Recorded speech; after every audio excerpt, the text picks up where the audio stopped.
I'll look to this one. Oh, this one, yeah. Anyone who wants to write a viral tweet, all you have to do is subtly attack a group of people who are very easily offended. Yeah. Or J.K. Molina said and it's the same thing in sales. You're either motivated by pleasure or pain. And you can attack a certain group of people, or you can identify with a group of people. And what you do is you remove the nuance and you let people's brains associate and construe their own thought processes with the things that you say.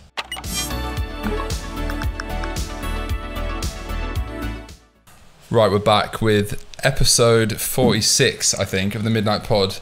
And I was going to say the first ever American guest, but I think you're the second American guest, because we had Jordan Welch, who's a big YouTuber. I think I've heard of him. You may or may not know. Yeah, a few months ago. You are probably the first guest specifically from Twitter, which kind of became like a Twitter bromance or something. And I went on your pod, The Syndicate, about a month ago, online, which was the first time we properly spoke. And you were a classic case for me of I maybe have a preconceived idea of someone's character on Twitter and like their brand. And then I was pleasantly surprised. I appreciate at the depth of conversation. And just you, and you're an intriguing character, and then you're in fucking Europe. And you seem to be liking Europe, is what I've seen. Yeah, man. So I've spent, I want to say, 6 months. No, maybe not 6, maybe anywhere from 4 to 5 months in Europe in the past year. Yeah. Actually. So it's been a wild year. I've been traveling a lot. I live full-time in LA, but I'm not even sure if I can call it full-time at this point. Yeah. Full-time, part-time. But yeah, I have my place in LA, originally from Philadelphia. And for anyone who doesn't know where that is, don't go there. It's not the best place in the world. Yeah. But yeah, man, I've been over here. I kind of fell in love with it. So I have some family over in Italy, and I'm kind of just bouncing around trying to see as much as possible before the 90-day visa runs out and I have to pay a fine. So yeah, exactly. And the first time in London. Yeah, first time in the UK. Days? Yeah, 3 days. And we had to get the pod in. Matt, I had to come see you. Exactly. Had to come see you, bro. I think it's going to be an interesting one. I guess first question as always, we'll dive into a billion different things. I mean, a few questions on the iPad from Twitter as well. I guess just like your background and story, because you've built, and I came across you on Twitter, you've built this personal brand on Twitter, I think specifically. How long have you been doing that? Was that, I think you said like a year or something on the previous pod. So I believe actually this week it'll be a year where I actually started to take it seriously. Yeah. This year maybe, I think it was August 13th or maybe August 12th. It was legitimately this week. Actually, it might be today that I've been doing this for a year. It's August 12th today. Yeah. So I've been doing this for a year, and it kind of started as a journal. And I think Twitter is a very interesting case where Twitter is the mind, right? Yeah. Instagram is very vain, vanity. What do you have? Like, who are you? How many girls do you have? What kind of car do you drive? True. How many followers? How much clout? And I think Twitter is an interesting platform because it's not based on vanity metrics. It's based around thoughts. And something that's based around thoughts, you actually are able to, I think, develop a deeper connection with somebody because you get to actually see how their mind works. So I began to use Twitter as a journal. And I think if somebody was to scroll down all the way on my profile, they'll see like my shit was getting like 1 like. Yeah. When I was still working in my sales job and I was still doing whatever the hell I was doing. And I was actually, I remember I sat on it for about 2 years, just figuring out, seeing people come and go. How can I actually grow this platform? And if I ever wanted to grow a Twitter, what exactly would I do? What do I see people doing wrong? And I think that ability to reverse engineer is why I kind of exploded in the way that I did. So it's interesting, man. So I saw guys, shouts out to Ty Frankel, because he's actually, and I think I told him this when he was on my podcast, but yeah, I saw him posting stuff that just wasn't right. It wasn't necessarily correct. And I saw a couple other guys do that. And then also I saw guys like Dan Fazio, who's a good friend of mine.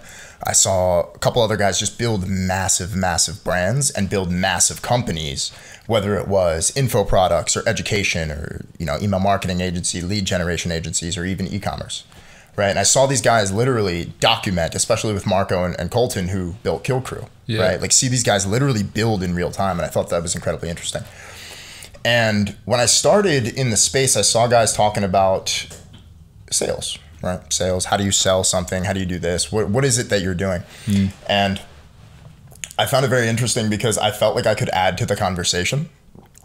And I felt like I knew more than the people who were teaching. And it turns out that I did, right? So I got started, man, and I started talking about my experiences in college and, well, it's university for my European friends, but I started talking about my experiences, man, and it was very fun. And I had a great time when I was in college, and I realized that's where I was going to be. That was kind of my lane, right? Talking to people, throwing parties, enjoying life, and like meeting as many people as possible. And I realized, I was like, okay, well, if I can convince a pretty girl to come on a date with me, then I can definitely start talking to somebody and get some money. Yeah. Right. So I did an internship in like insurance and financial advisory sales when I was 21 for like 3 months. I got like one client, did like one deal, and I thought it wasn't for me. And so then I kind of got into the whole, sales role, outbound cold calling thing. And, I did all right. And I started talking about it on Twitter. And I think one of the most valuable things if you're trying to build a brand, especially on Twitter, where there's obviously video content, but you need to be able to articulate yourself in a certain way. I think if you're actually trying to build a brand on Twitter, you need to be able to tell a story. Every good movie, every good book that you remember, it was an incredible story.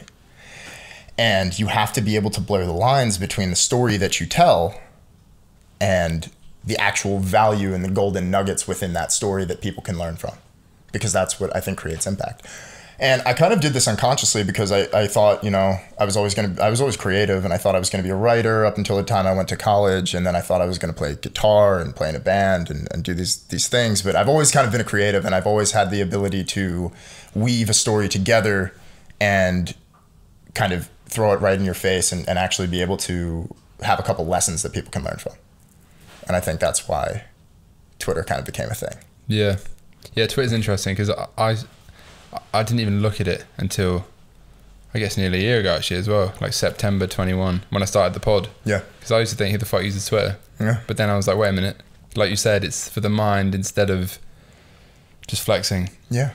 And like, yeah, just imagery. Mm-hmm. And everyone's guilty of it on Instagram because it's basically a dating app. Yeah. And it's an element of like, granted, like storing memories and shit, but it's primarily a dating app. It's like a personal visual CV in this day and age, and without it you barely exist. Yeah, exactly. It's funny, this girl that I just mentioned to you before off camera, her Instagram account got disabled on Monday, right, out of nowhere. So she messages me and says, oh, can you fix it, like my life's over, all this shit. I fixed it. But it's like, without an Instagram account, it's almost like you don't fucking exist in the modern world.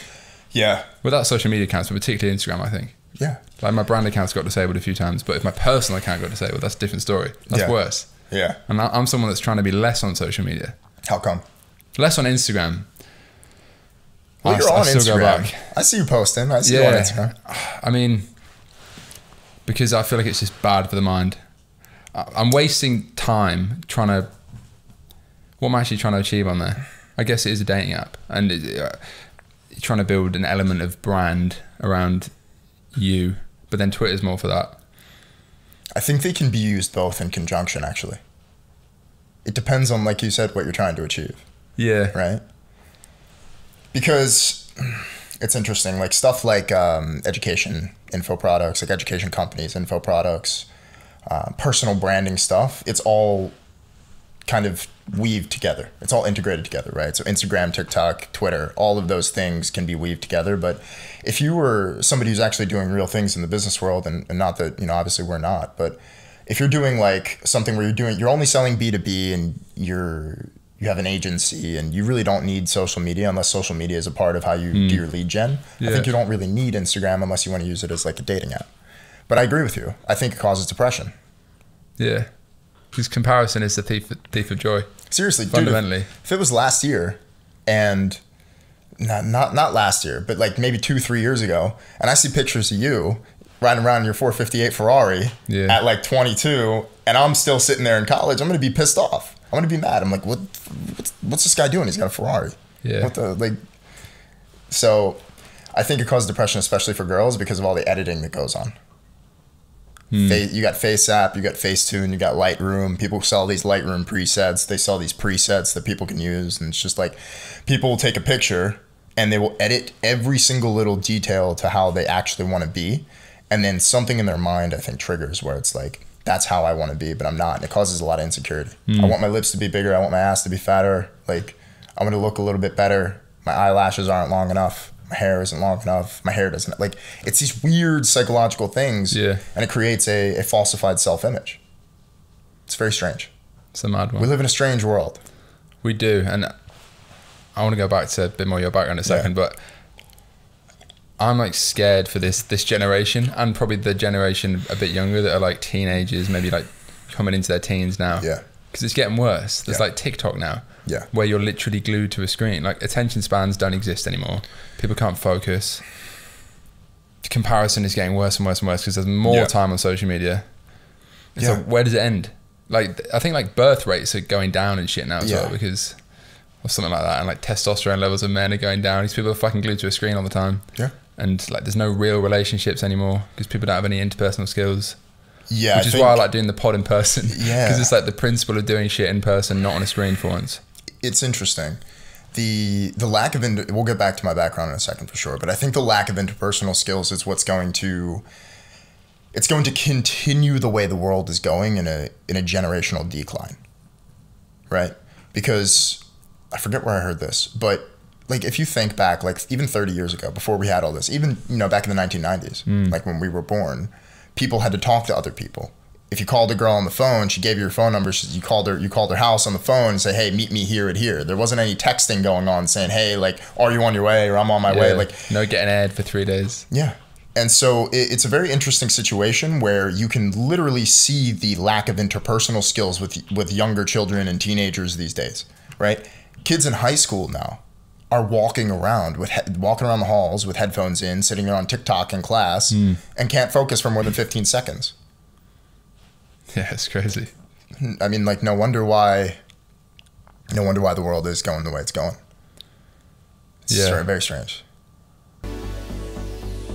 Quick one, fellas. You probably heard a few months ago I dropped an e-com course, a very fucking guru of me, but it's not that, I promise you. 0 to 1, how to start a brand from scratch with no budget, some budget, a bit of budget. Take your idea from a bedroom to reality to potentially 7-8 figures in sales like I've done a few times based on my 7 years of experience in the trenches and my current experience building my current brand, Space Goods. It's no bullshit, no frills. We've had like 75 people go through so far. Not a single person has asked for a refund. Plenty of people have actually built some seriously impressive shit. Covers every aspect of the business. Not just the front end stuff like most gurus on YouTube and Twitter are talking about, not just product, marketing, all that shit, but the real shit, the logistics, the back end, the supply chain, the customer service, the finances as well. This covers the whole spectrum, every part, 12 hours of video. If you're interested in scaling a brand 0 to 1, actually turning our idea finally into a reality, then click the link below, go check out Learn Real Commerce course and let me know what you think. I'll be glad to have you in there. Let's fucking go. It's that fine line between like technology helping us live better lives, but actually, like at what point do we just need to go back to like borderline caveman? Like, it's interesting, and this is the last thing I'll say before we get back to the background.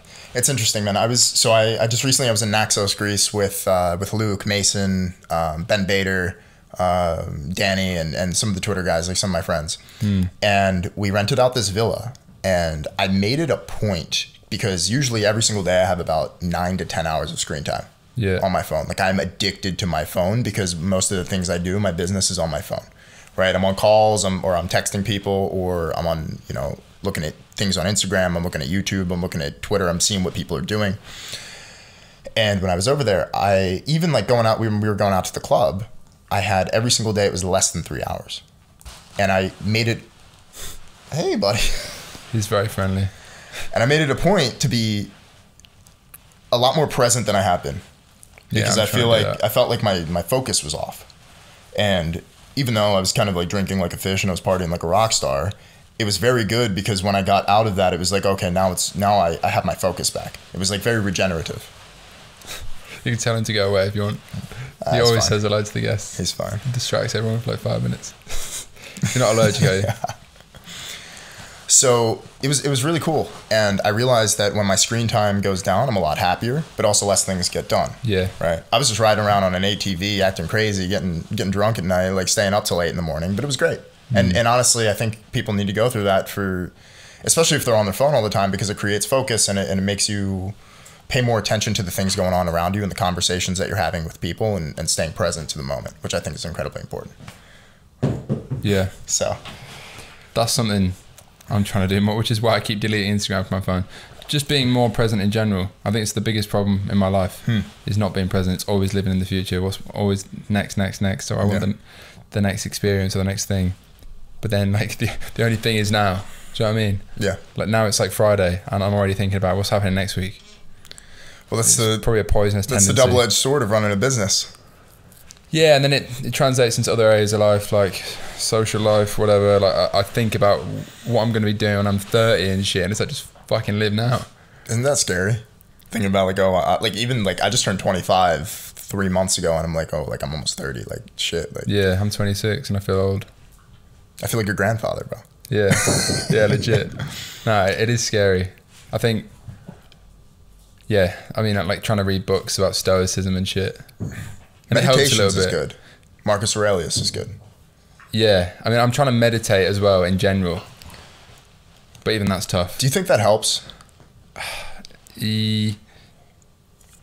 Probably. What's he doing with this fucking ball? I might have to get rid of this dog. It helps a little bit. I find it difficult because my mind is just moving 1,000 miles an hour all the time. Same. Which is like really good and really bad. Mm-hmm. And I was saying this to this girl on a date last night, actually. She's probably not listening to this. And yeah, it's like, it's a blessing and a curse, I think, because I have a lot of ideas and want to do a lot of things, but at the same time, I can never just switch off. Or not even necessarily just switch off, but like be in the moment doing the one thing. So even when I'm trying to do one thing, I'm thinking about something else. Yeah. A lot of the time. So yeah. I think that's probably becoming more and more of a challenge for everyone because of social media and being online all the time. Yeah. It's like a blessing to be able to work online, all this shit, but I think it harvests that sort of tendency to just be awake all the time, be on all the time. Yeah, and it's a stressful thing because and the way that I mitigate it, I honestly don't, and I feel constant like this all the time. And my mind is always racing about everything that needs to go on, the future projects. But I think, especially the break that I had where it's just like, you feel alive. Because I feel like when we're working, when we're on our phone, it's very hard to feel alive unless you're making tons of money and you're getting that dopamine hit. But when like I think when you're really in the moment, it's very hard to think about anything else. Yeah. Like say you've been running, right? Yeah, a lot. So when you're running and your brain is telling you to stop, but you keep going, you're not thinking about it, right? When you're doing that thing that you're really doing, you're really in it, you're not actually thinking about it. Yeah, that's probably my meditation actually, is running. Mm-hmm. Exactly. It's like the only time where there's like enough other stuff going on. Like my body's pumping and like the harder you go, the more meditative it is. Yeah. Yeah, it's the same thing with the gym. Yeah. It's the same thing with the gym. Exactly. But I think if you're not doing things that exhilarate you or push you to the limit, I think that you're in a constant state of being preoccupied, of preoccupation, which is an interesting thought. And I think most people live lives where they don't ever exhilarate themselves. They don't ever push. They never get to experience. I think I might have saw that on Twitter actually, but like they don't ever push themselves to the limit of like what's possible. Like, can I actually do this? Right? To the point of failure where they're so in it that they're not thinking about anything else. And I think it's a good skill to have too, because you can have 10 things going on with your business, with, fitness, with girls, with your social life and everything. But I think it's important to kind of make a mental note. And this is something that I do all the time. If I'm sitting here, right, and like we're doing this podcast, like I'm not thinking about what's going on. Right. And I think you have to tell your brain to kind of shut off and kind of flick that switch when you know something is important or something is, it means a lot, right? It's a priority of yours. And so like, I can think back when I was doing some like calls with some of the guys in my community, right? And it's like, I had so much stuff going on. Like we were building the 2.0 version of our product and like, we're just this thing. But those 10, 15 minutes that I spent with each of those people, I listened to what their problems were, what their questions were. And then I literally like, I made it all about them. Because I was directly there. I wasn't sitting there thinking, oh yeah, this guy's talking, kind of like tuning it out. And I think as people now, especially with this stuff that's going on with the attention span and everything, I think people have a tendency to tune things out for what's going on up here instead of what's going on right in front of them. Oh, so true. Yeah. I mean, I do it sometimes when I'm recording a pod even. Like I'll be in the pod and I'm still there, but then I'm thinking about something, I don't know, someone said, or I'll probably even do it now a little bit. It's crazy. You guys heard it here first. Matt actually doesn't care. Yeah, I don't care. I just fucking come on here and like zone out. It's like therapy for me. Yeah. That's cool, man. It's interesting. You got a great setup here. I like it. I think I'm gonna have to upgrade. The 2.0 setup is definitely better. It's dope. There. It's dope, and I think I'm gonna have to upgrade the from just doing the audio experience to maybe having some video. Yeah, for sure. I mean, Tokyo likes what I'm saying, I think. Yeah, Christ, he's an annoying little dog. Let's go back to your background then for a minute. Yeah, absolutely. Because we can get into loads of weird and wonderful shit. Prior to the whole Twitter thing, yeah, the pod, your Cash Flow Syndicate, all that stuff, take us back to like 18 maybe, which is like, I guess, graduation age. Yeah.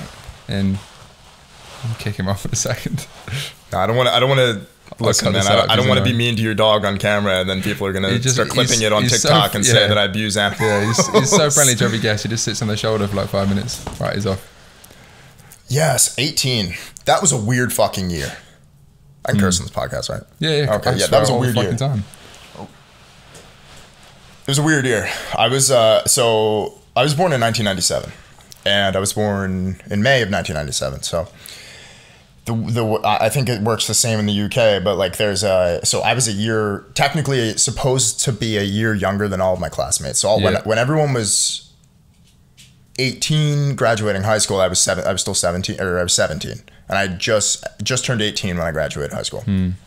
And high school was a very interesting time for me, and not a lot of people know this because they kind of just see the final product, right? But like, it was a very, very, very weird time, and that would take me 3 hours to explain. But I'd gone through this kind of evolution process of really not knowing what the hell was going on, like in my own life. I had just started working out, I think, when I was like 14, and I started taking it seriously at 16. And I started playing lacrosse. For my European friends, you guys probably don't know what that is. Yeah. It's the Native American Indian sport, and my first year was junior year. My third year when I was 16, and then by senior year I was captain of the team. And in high school, I went to a school that you had to test into that was a feeder school to the University of Pennsylvania, which is a Ivy League in America. I obviously didn't go there. But we had a lot of really smart kids, a lot of really, really, really, really highly intelligent people.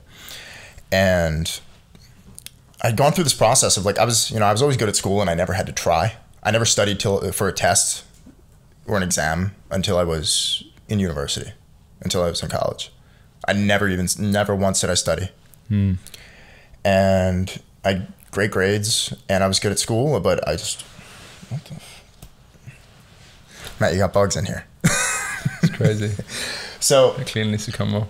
Yeah, so I'd kind of like started to change the way I dressed, because I remember just like I would wear like basketball shorts and like baggy t-shirts every day, and I was like really, really, really skinny. Like, dude, like in high school I was about 6'1", and I was about 120 pounds. That's crazy. Up until I was like 16, and then I started working out. I think I graduated high school about 140. And I took like training and like fitness really seriously. Got hurt on a snowboarding trip with my school. First time I ever snowboarded. Excuse me. But I got hurt, and I think I sprained my back, and I had a lot of issues in my back. So I wasn't. And then I got, obviously lacrosse is a very physical game, so I got hit a couple times, and my back really wasn't the same. And I was suffering like a lot of problems. So I was out half the season with a back injury my first year. And then the work ethic that I took from school, and like, anything I had ever done, I'd put like 150%. I was very obsessed with it. So I'd play and I'd practice, 10 hours a day combined with going to the gym. Like I would literally throw the ball at the wall till the lights came off, and take shots and run and train every single day. So that year after my back healed, the next year I was as good as I possibly could have been. And it was literally every single day in the summer, every single day at night, I would watch film, and I would do everything I possibly could. And I wanted to go to college to play it. The issue is I wasn't big enough because I was actually underweight. Even though I was like training and like, you know, trying to eat as much as possible, I was underweight, and I'd only played 1 full year, and you get recruited the 3rd year instead of senior year. And I kind of realized it just wasn't going to happen. And but I knew I had the work ethic. So I started to get into other things, and when I'd fall asleep, I would watch Shark Tank every night in high school. Classic. I would listen to Kevin O'Leary to tell people their ideas are shit. Yeah. And I was very obsessed with this idea of entrepreneurship. And eventually I became it. It took a while, but eventually I became it. And I got very, very, very interested in business and kind of how to start a business. And I started learning like the fundamentals. And the summer before I went to college, I taught myself electrical engineering over the summer for fun because I wanted to build a solar powered electric heater. So I was very interested. I was watching like Elon Musk interviews every night. I was watching Shark Tank, and I'm like, yeah, I'm going to revolutionize the world. Like, this is going to be crazy. And then drew out a blueprint for it and realized it already existed. And then I went off to school. And actually what's interesting about school is, especially in America, so I sent an email to the academic advisor. And I said, I want to be an entrepreneur. What classes do I need to take? And you know what they said? Great advice. They said, an entrepreneur is a title. We don't teach that here. If you want, I can mark you as undecided. I was like, okay, that works. Yeah. I said, I want to do business management. And they said, okay, well, business management is full. I said, okay, well, all right, just put me as undecided. And then I just did undecided random general education courses for like the first 2 years. And then I decided on finance. Because I was like, okay, well, at 19, do you know Wall Street Playboys? They've since rebranded. Maybe. But I found this blog called Wall Street Playboys at 19, and it completely changed my life. Completely changed my life. It was like advice on how to get into investment banking, and then I kind of went that route, and that's why I chose the finance degree and everything. And it was cool, and I thought I wanted to be a banker. And looking back on it, I think I laugh because I went through a bit of a phase like that. Like after watching Wolf of Wall Street. Yeah, you watch Wolf of Wall Street when you're in high school, and you want to sell stocks. Yeah, you want to be a banker. You want to go into investment banking. So it was cool, and I did that, and I think I graduated with a 2.7 GPA. Like I got straight C's, because by sophomore year I knew I was like, I'm probably not going to do banking, and I think I'm probably just going to get into sales, because they said you either do banking, you do sales, or like. That's kind of where your skills are. Like if you're more analytical, banking is good. But if you're more synergistic, then you do sales. Yeah. So that's what I did. That's kind of the backstory. But high school was very interesting, man. It was like, I changed the way I dressed. I started, upgrading the fashion, and I started working out, and it started to give me a lot of confidence. When did you become an entrepreneur then? You said that took a while. Was that like did you like quit a job and then go into work for yourself, or was it more gradual? Everybody has and I don't want to say everybody, but so many people have their phase where they become a drop shipper. Yeah. They start watching YouTube and they become a drop shipper. They start, they download AliExpress and Oberlo, and they're ready to go. Yeah. So I had that phase. I started a couple of those when I was 19, and I remember like talking to like Chinese suppliers, and like at this time, man, I had like $70, maybe $70.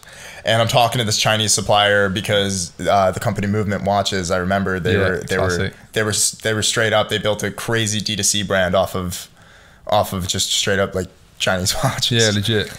And I remember getting the first ones. I remember getting a PDF of like what kind of samples they can make, and it literally had the Movement logo on there. I was like, what the fuck?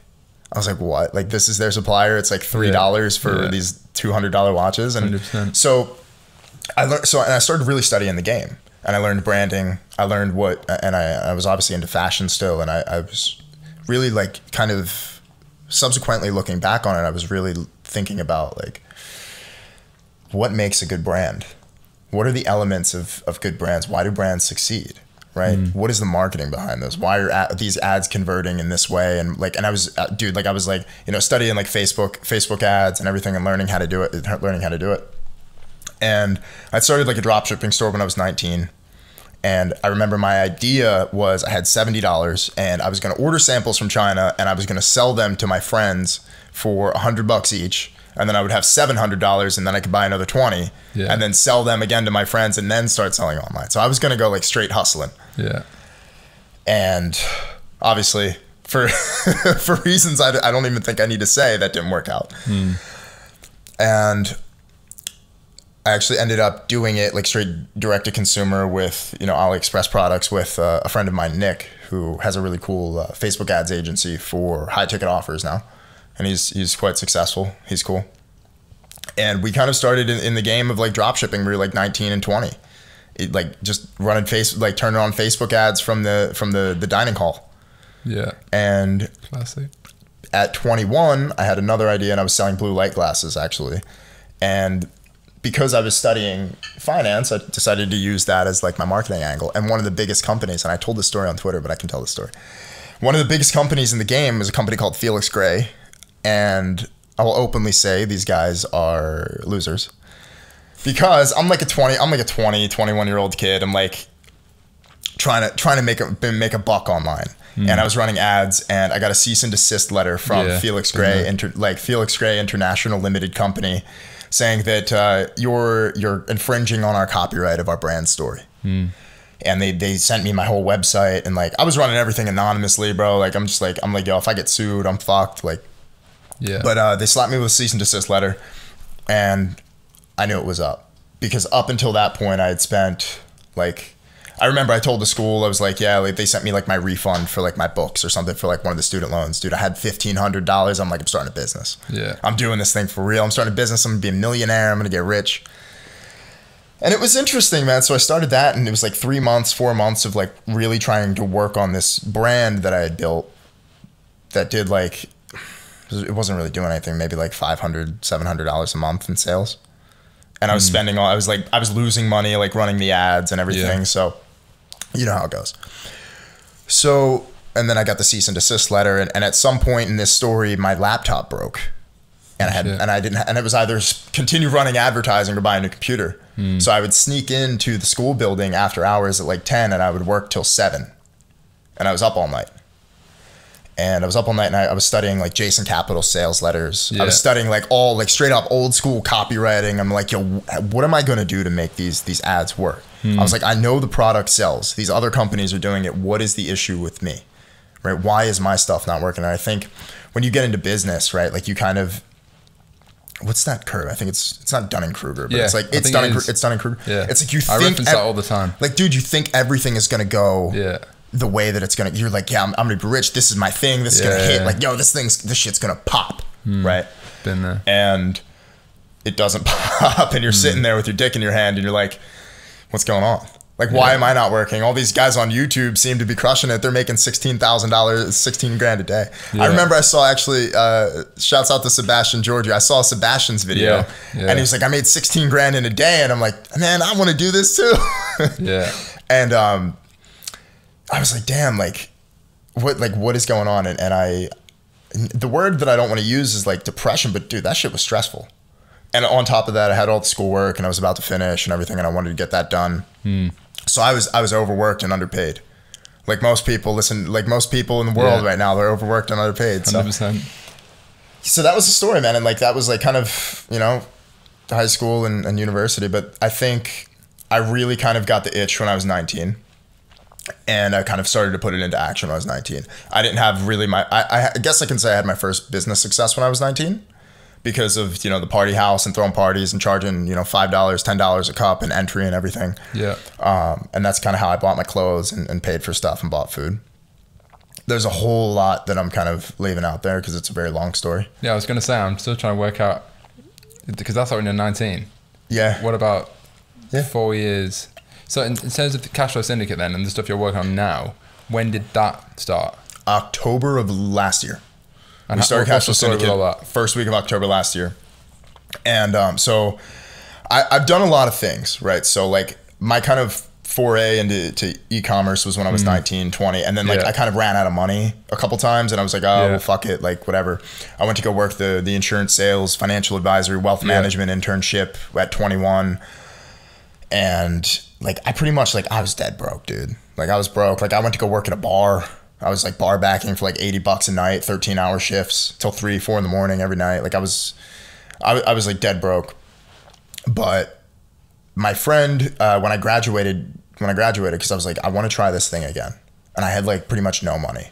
And I called my boy up who was a bodybuilder, and I said, bro, like, you know, I was like, let's start selling fitness programs online.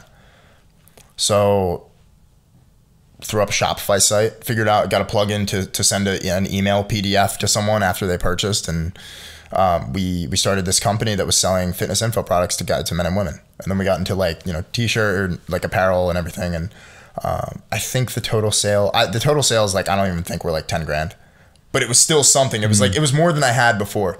And I remember literally like stealing money from my own company to like be able to eat. Because we were like, me and my friend agreed. We were like, yo, like, let's keep the money in the business bank account. Let's not touch it. Let's use it to grow the business. And like, I was like, yo, like, I need to eat, bro. Like, I'm starving. Yeah. And I was like 20, I was still 21. I was living back at my mom's after college. And I was just like, yeah, this sucks. So spent that summer just kind of like figuring out what I was going to do. And I knew I wanted to try sales again because I didn't think I was going to be good at it, because I didn't really have much success doing the insurance thing. But like, you're pretty much setting appointments for other guys to close the deal, and then maybe they give you a kickback, right? So the whole business model is, let's get a bunch of young, hungry college kids who want to make money and burn them as fast as possible, and those who stay, right? So very high volume outbound sales job. And one of my best friends, Jason, he ended up getting a job working for a giant company. I'm not going to say the name of the company, but working for a Fortune 100 company doing sales. And I call him on the phone, and it's like the beginning of August. I said, like, yo, Jace, like, how much did you make? And he's like, yeah, I think I'm going to make $4,000 this month. And I was like, what? $4,000? Like, that's insane. And he's like, yeah. And I said, can you get me an interview? And the next month I got an interview, and I was still doing like the online like fitness program thing at the time. I was making a little bit of money. I was making like a couple $100 like a week. And get this interview. I remember I had to wake up at I think 5 o'clock in the morning, got dressed. I took a bus to the tube, the subway, the tube, to a train, and then took the train for 2 hours. And then finally I got to where I needed to be. And I went to the office. My friend picked me up. It was like 8, 9 in the morning. And I went into the interview and I crushed it. And at the end of the interview, I said, hey, yeah, like my friend, he works here. He's in your outbound sales department. And they said, what? We didn't even know that. Why didn't they tell us that? And so I got the job the next day. Crazy. And that was hard, man. Like that, it was a lot. And I went through so many different phases where I didn't think I was going to be good, especially for like the first 3 months. Like, I thought I sucked. Everyone was kind of like running laps around me. And this is something like that I'm looking at the camera, like there's something a lot of salespeople don't talk about. And it's when you first get started. Like, when you first get started in sales, I'm going to say this a little bit bombastically. You have to understand that there's a learning curve. There's absolutely a learning curve in anything that you do, whether it's e-commerce, business, fitness, whatever it is. You're going to think you're going to crush it. I was like, yeah, I'm going to come in, I'm going to make 20 grand a month. I'm going to hustle 200 calls a day. Yeah, everything's going to go great. I'm going to be the best at this. I watched Jordan Belfort's sales program. I remember torrenting it off the internet. And I was like, okay, I got the skills. Now I'm ready to go. I was in for a rude fucking awakening.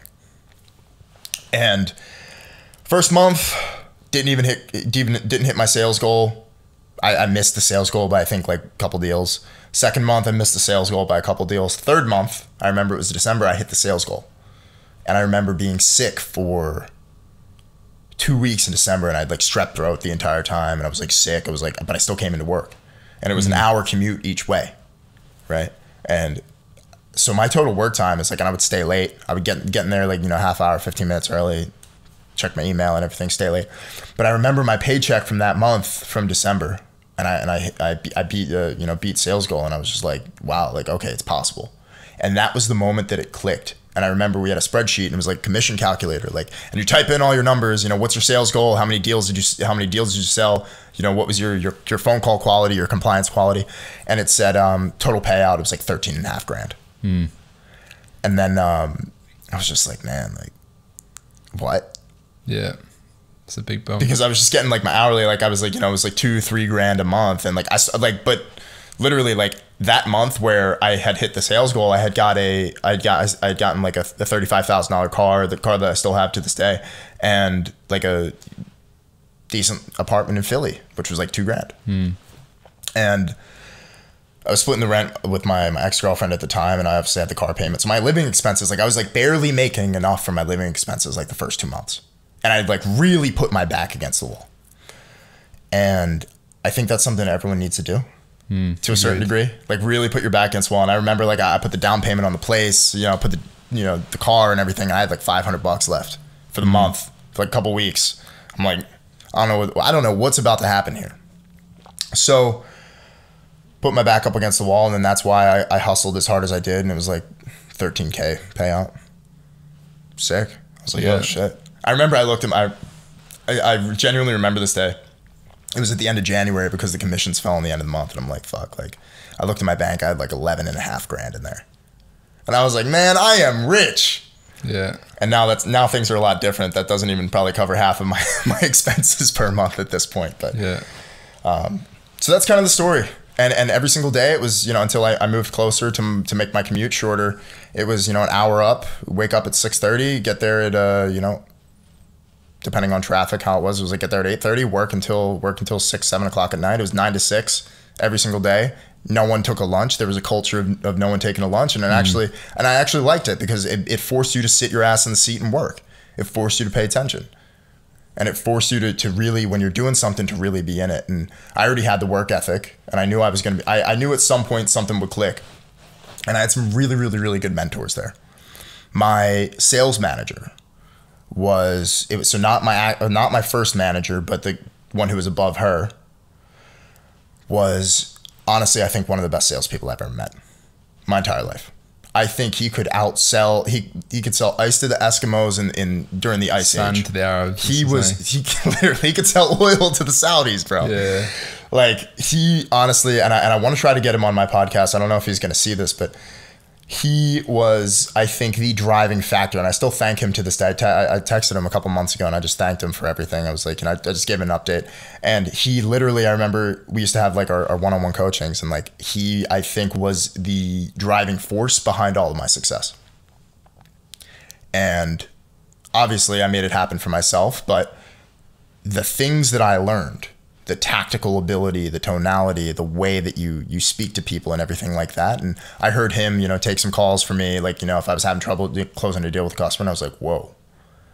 And then I started to replicate it. And that's kind of where everything came from. So it was a good time. It's actually the best time I've ever had that I would never do again. Yeah. It's interesting. So it's been an interesting journey. Yeah, a lot of that I didn't know about, particularly the e-com stuff. I swear, I don't think we covered that on your pod. I guess it was about I think we ran out of time. Yeah, we did like 2.5 hours. So bring us up to today then. Yeah. I guess there's a bunch of chapters. I like to go chronologically. So during, I think I'm going to leave that part out, but I did have a little bit of a side career while I was still at the sales job. I was still hustling, and I kind of quit the fitness business. I went into something else. Turned over a lot of money, and then I realized I was like, you know what, I want to own 100% of the thing that I'm doing, and I knew that I was competent at sales. I knew that I was good, and I knew that if I put in the same level of effort to building my own shit that I am at my job, I knew that I could build something. And I had the idea, I think, in October 2020, but I was already doing like some other things, and I was kind of caught up. But I had the idea, and I was like, okay, well, I know how to do e-commerce. I know how to do email marketing. I know how this stuff works. If I can sell this service and figure out how to do it after I can sell the customer and figure out how to do it, and if I can deliver results, I'll offer 100% money back guarantee refund for anybody that I work with. And I'll be like, okay, well, so I started out in email, and I had like a little bit of an agency, and I got a client here, a client there, and like it wasn't anything like crazy. I wasn't going full time with it because I was working a full time job, and I was doing the other thing on the side. And I was like, okay, well, I know that this is possible. And so I moved out to California last year in February and March with my best friend, who's a music producer. Shouts out to Jack, love you, brother. And I moved out there, and I kind of built the infrastructure for everything. I learned how to do like marketing, and I learned, you know, I watched pretty much how everyone was moving on Twitter. And this is when I really started to dive deep into Twitter and how Twitter worked and how social media worked and how to cultivate attention, how to use different words and structure different ideas in a certain way to get attention. And I knew that it could have been a possibility. And I taught myself so much stuff just locked in this apartment for 40 something days, 50 days. Moved back to Philly for 2 months, absolutely crushed it. I had a month, I think I made 32 grand across the sales job and some crypto trading and stock trading. And I saw this video from a guy named Christian LeBlanc who has a travel channel. Yeah, I know. And it was like, and the video was about, he said, if it was my last day on earth, this would be my message. And he's talking about how during this entire time, like he was like working this accounting job and he was depressed and he didn't like it. And I was so over what I was doing, man. Like I was so over it. And I didn't like it anymore. I didn't feel fulfilled because once you start, like when you're dead broke and you start making money, you start to feel fulfilled by the money, but at a certain point, the money doesn't fulfill you anymore. It doesn't hit the same as it used to. Yeah. So. Fuck, that's very topical. Seriously. And it doesn't hit the same that it used to. So I'm like, fuck, like, all right, like, and I had money and I had saved up because my living expenses were so low and I was making a lot of money. I remember hearing Christian LeBlanc in this video talking about I had $2,000 saved up and I booked my ticket to Thailand. I booked my ticket to Thailand and I lived and I built my business on $2,000. And I checked the accounts and I'm like, bro, this guy moved to Thailand on $2,000. I'm like, yo, I got 120 in here and I'm feeling like I'm fucking broke. So, and I had it was like completely liquid. It was like sitting across like a liquid stock account that was just my company stock that they paid out to me because I contributed to the plan. And then it was like, it was just a ton of cash, just literally sitting in my checking account. And I'm like, yo, like I'm not happy. And I really struggled with my happiness. I felt completely unfulfilled and the money wasn't, and I was like, yeah, like money, like, oh yeah, I want to get rich. And then I kind of realized like making like 150K a year wasn't doing it for me. And I never thought I would hit that because when I was 19, I remember I wrote down in a journal what I wanted by the time I was 22. And I had all this stuff by like 22, 23. Yeah. I wanted like a nice apartment with mahogany floors, and I wanted floor to ceiling windows, and I wanted a nice car, and I wanted like, I wanted a pretty girl, and I got all of it. And it took me like 6 months to achieve. And I was like, where do I go from here? Yeah. And I was completely unhappy, dude. So I'm like, fuck, like I need to do something. So I broke up with the girl in February of 2020. And then I moved to LA 2 months, chilled with my boy because I needed my friend because I was just like, yo, dude, I'm going through it. Yeah. And bro, I actually went to, I quit the job June 18th of 2021. So it was my 1 year anniversary a couple months ago. Yeah. And it's been a wild fucking year. And I kind of just made the decision. I'm like, dude, I got a couple of years of living expenses in the bank account. I'm like, I don't fucking care. I'm like, yeah, like what's the worst that can happen? I go back to Philly and I figure out my next plan with years of sales ability and tens of millions of dollars under my belt and revenue generation. Like what's the worst that could possibly happen to me? I go to Mercedes-Benz, I make 200K. Yeah. Start slinging cars, start slinging G-Wagons. Exactly. So like, and that was my thought process. So I kind of realized, I'm like, fuck, dude, like at the end of the day, like you have to do kind of what your heart wants you to do. At a certain point, the things that you wanted become the things you hate. Yeah, that's very true. And so I needed some time to think, and I called. And actually the turning point when I realized I was going to quit the job. So after I had that monster month, and that was April, that May, that was when all the money hit. And I was dead sick, like strep throat for 20 something days, 30 days out of the month. I couldn't work. Like I let it sit for like a week and a half and I didn't get medicine for it. And it was like, bro, I couldn't speak. And I had like a fever and I was just like, and I thought that it was the universe telling me that it's time to do something else. Because sometimes life hits you in strange ways. it'll tell you, you know, this is not the right thing for you. You're not doing the right thing, or, you know, it's time to make a change. Yeah. And I'm like, well, my entire livelihood relies on my ability to speak and my ability to talk to people. And it's, and the world, the universe, whatever powers that may be, have taken that away from me. Maybe it's time to do something different. Then there was some stuff that went on in the company. We got a new sales director, and then they cut commission by like 75%. So if you sold like $2 million in revenue, you were getting paid like $3,000 instead of like 10, 12, 15, whatever the fuck it was. So they cut commission, and then they were like, okay, well, yeah, you're gonna have to work these cold leads that haven't been called in 3 years and try to and sell them product, and we're not gonna change the sales quota, and guys just gotta live with it. So I'm like, yeah, fuck it, I'm out. So quit, and then that was on a Friday, and then that next Thursday I was on a flight to Mykonos. Good place to go. Good place to go. So and then I spent 2.5 months over here just trolling around Europe. I think I went to 5 different countries and just had a fucking blast. And I spared quite literally no expense. And I blew through like 30 grand in like 2.5 months. Like, and in the grand scheme of things, like on like lifestyle, just like living and like partying and having a good time, like it's honestly not that much based on like what I was doing. But like we went to Croatia, we went to Greece. I lived in Naxos for a month, which is why I brought all my friends there. Yeah, sick. Went to Prague, went to Czech Republic, Italy, and had a great time. And I really showed myself, and I felt like I owed it to myself to see what life would look like when money is not an option. When you're completely free, you have nobody breathing down your neck. You have no manager telling you that you need to be doing something. You're completely responsible and accountable for yourself, and you're a free man. And that's what that taught me, because I'd never experienced life to that degree. Because I was always like, oh, I got to get paid. Most people never will. And most people never will. Exactly.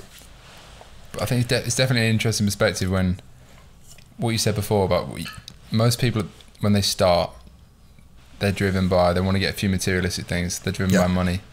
And then, you know, a percentage of people achieve that. And usually it's, you know, the car, the way you live, whatever. Yeah. Kind of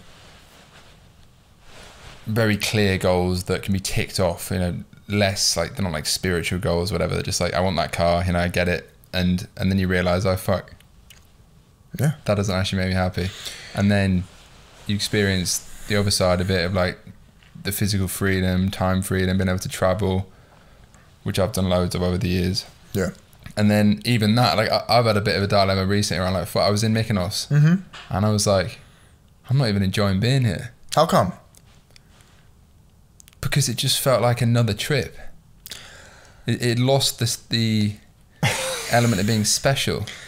Yeah. And then it's like with anything, if you do it a lot of times, I think Dan Bilzerian speaks about it on a much higher level. Like, if you live in the £100 million house every day, then it's no longer special. No. So when I first moved to London and lived in this flat over there, which is actually like the sickest flat ever, better than this one. But I remember for like the first month, it was so sick. Yeah. And then it got less and less exciting and special after that. And then it was like, oh, the bar's now higher. So now anywhere else is not as cool and doesn't even have the ability to make me excited. Yeah. So it's like, it's kind of dangerous. You have to leave something to pursue, whether it's experiential or physical or like materialistic. But then I think what it comes down to is that ultimately the things that actually fulfill you are like people and relationships. And granted, like money and freedom of course helps, but like even just like conversations and shit. Yeah.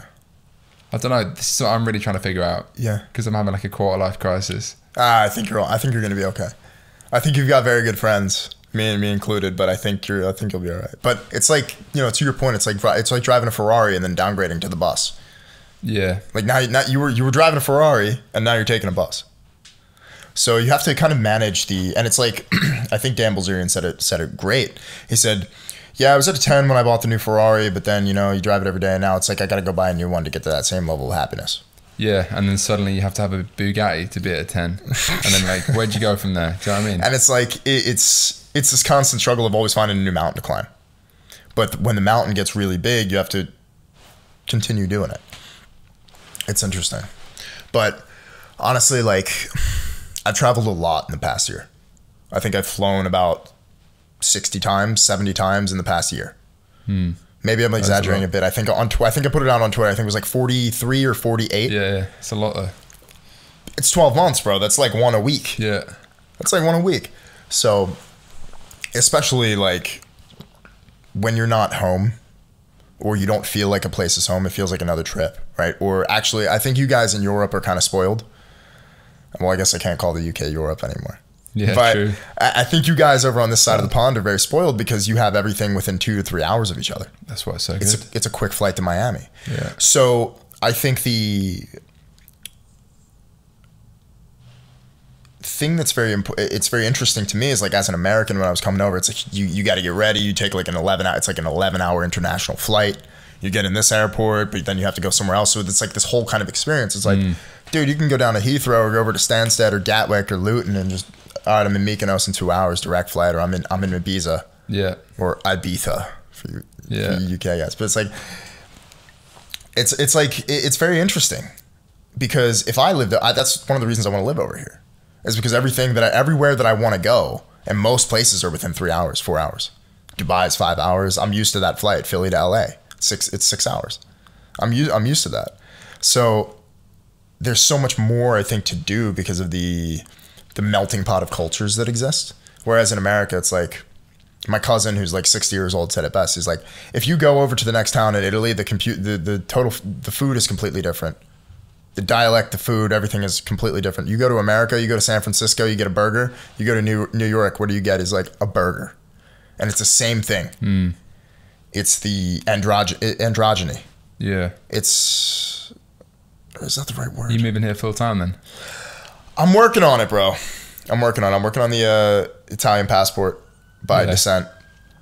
So I'm working on that. I got to get some more documents together. It's the whole residency citizenship thing is a headache. But yeah, either that or Prague. But I do like London. I don't know.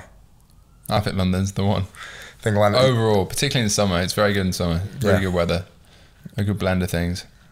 It gets a lot of hate on Twitter, but it does get a lot of hate on Twitter from people that have only ever stayed in like Brixton, which is like everyone has been making jokes. Everyone I've been hanging out with has been making jokes about Brixton. Yeah, what's wrong with Brixton? It's just rough. I can't say I hang out there much, but clearly. So yeah, so I came over here, man. It's just like, and it's a very long story to tell, which is like why I try to like skip parts and like avoid telling the story. It's just like, because it's very easy to it's very short and to the point and succinct to just kind of show the final product. But yeah, I came over here and I lived like money was not an option. I blew through like 30 racks. And I went back to America and I started, I was like, yeah, I guess I'm going to do the email thing full time. And I started doing that. And then actually I started building the Twitter because my friend Ricardo gave me a random shout out. I got like 500 followers overnight on Twitter. And I was like, all right, what? And then by the time I'd come back from Europe, I had 1,000. And I was like, what? I had like a thread pop, my first real like thread, like how I made how I made my first $100,000 selling red cups, right? Which is about the story of me throwing parties in college. And even though we only made like 10, 20 grand in like the whole time, it gave me the skills to learn to figure out, like, it gave me all the necessary things to like learn how to get into sales and like learn how to talk to people and how to say yes, how to say no, how to let people like, and so the same skills that you use when you're running the door at a club or a party are the same that you use to talk to customers and clients and talk and call people over the phone and pitch people, hey, come to my party, hey, do this, whatever. So it was got like 300, 400 likes or something. And then I was like, oh shit, I got something here. And I got followed by like all the big, like all of the guys like I'm now friends with, like all of the big accounts. And I'm like, oh, I guess something popped off. So that was cool. And then I kind of realized Twitter was going to be a thing. And then when I moved out I had already gotten an apartment in LA and I moved out with my best friend and I put my mattress on the floor and I had a folding chair and a desk and I built everything that I have now. Sick. So that's kind of the story. That's up to speed. And then we built Cashflow Syndicate because Twitter Spaces are where I kind of really develop. I love the live format. And that's why I like doing podcasts so much, is because the live format of when you're able to kind of tell a story and answer questions and convey your personality directly with somebody, like almost as close to in person as you can get in that live format, I think is a beautiful thing. And I think it builds so much of your reputation. And for anyone who wants to build a brand make sure you are talking to the people that are following you, or the people that are engaging with you in some sort of live format where they can actually get to know you and they can hear you speak. Because it's very easy, I think, especially with video editing, to record something and make it sound good or make it look good. But if you're on the fly and they're talking to you on the phone, it's a lot different than cutting up a video and making it look pretty. So that's how I built kind of that really tight-knit initial group of followers. And then we realized that we were doing it for like a week, 2 weeks, and I had this idea. I got all the email, the guys I knew who did like email marketing in like a group chat. I was like, hey, like we should share ideas. And I was like, hey, we should make a group that we should charge for this. And then like I realized I didn't want to split it 8 ways, and I called the best person that I knew who I knew was doing it, and I called Mason, and then Cashflow Syndicate was born. Sick. So what the fuck is this? Space Goods, spacegoods.com, Rainbow Dust version 1, my newest entrepreneurial ecom brand venture. I spent 6 months in the trenches building this shit from scratch. We launched 6 weeks ago. What's it all about? The next generation wellness brand with a long-term vision to essentially consumerize the pending psychedelic consumer goods market, which might sound absolutely ridiculous. We're not quite there yet. The market's massively illegal. But what is this? Rainbow Dust version 1 is an all-in-one mushroom and adaptogenic blend designed to unlock your supernatural self. Essentially, experience a sharper focus, sustained energy, zen-like calm throughout the day. It's an all-in-one powder, tastes like fucking hot chocolate, tastes delicious, works great, looks great, feels amazing. Essentially, the broader concept here was to legally imitate a psychedelic microdose, and like I said, experience those symptoms. You can mix it with anything, brownies, bake brownies with it, mix it with your coffee, have it without coffee, replace your coffee, put it into a protein shake. It's super fucking versatile, it tastes great, it replaced the stack of supplements I was previously taking, but you need to try this shit. It would definitely change the way you work, get you into that deep workflow. I obviously think that myself. Plenty of 1,000+ first customers think the exact same shit. It's not just a pretty packaging, it actually works really fucking well. Keto, vegan, all that good shit. Trust me, you need to try it for yourself. Let's scale this shit to the moon. Spacegoods.com. Get on your Rainbow Dust subscription and see how you fucking feel. Let's do it for the boys. Spacegoods.com.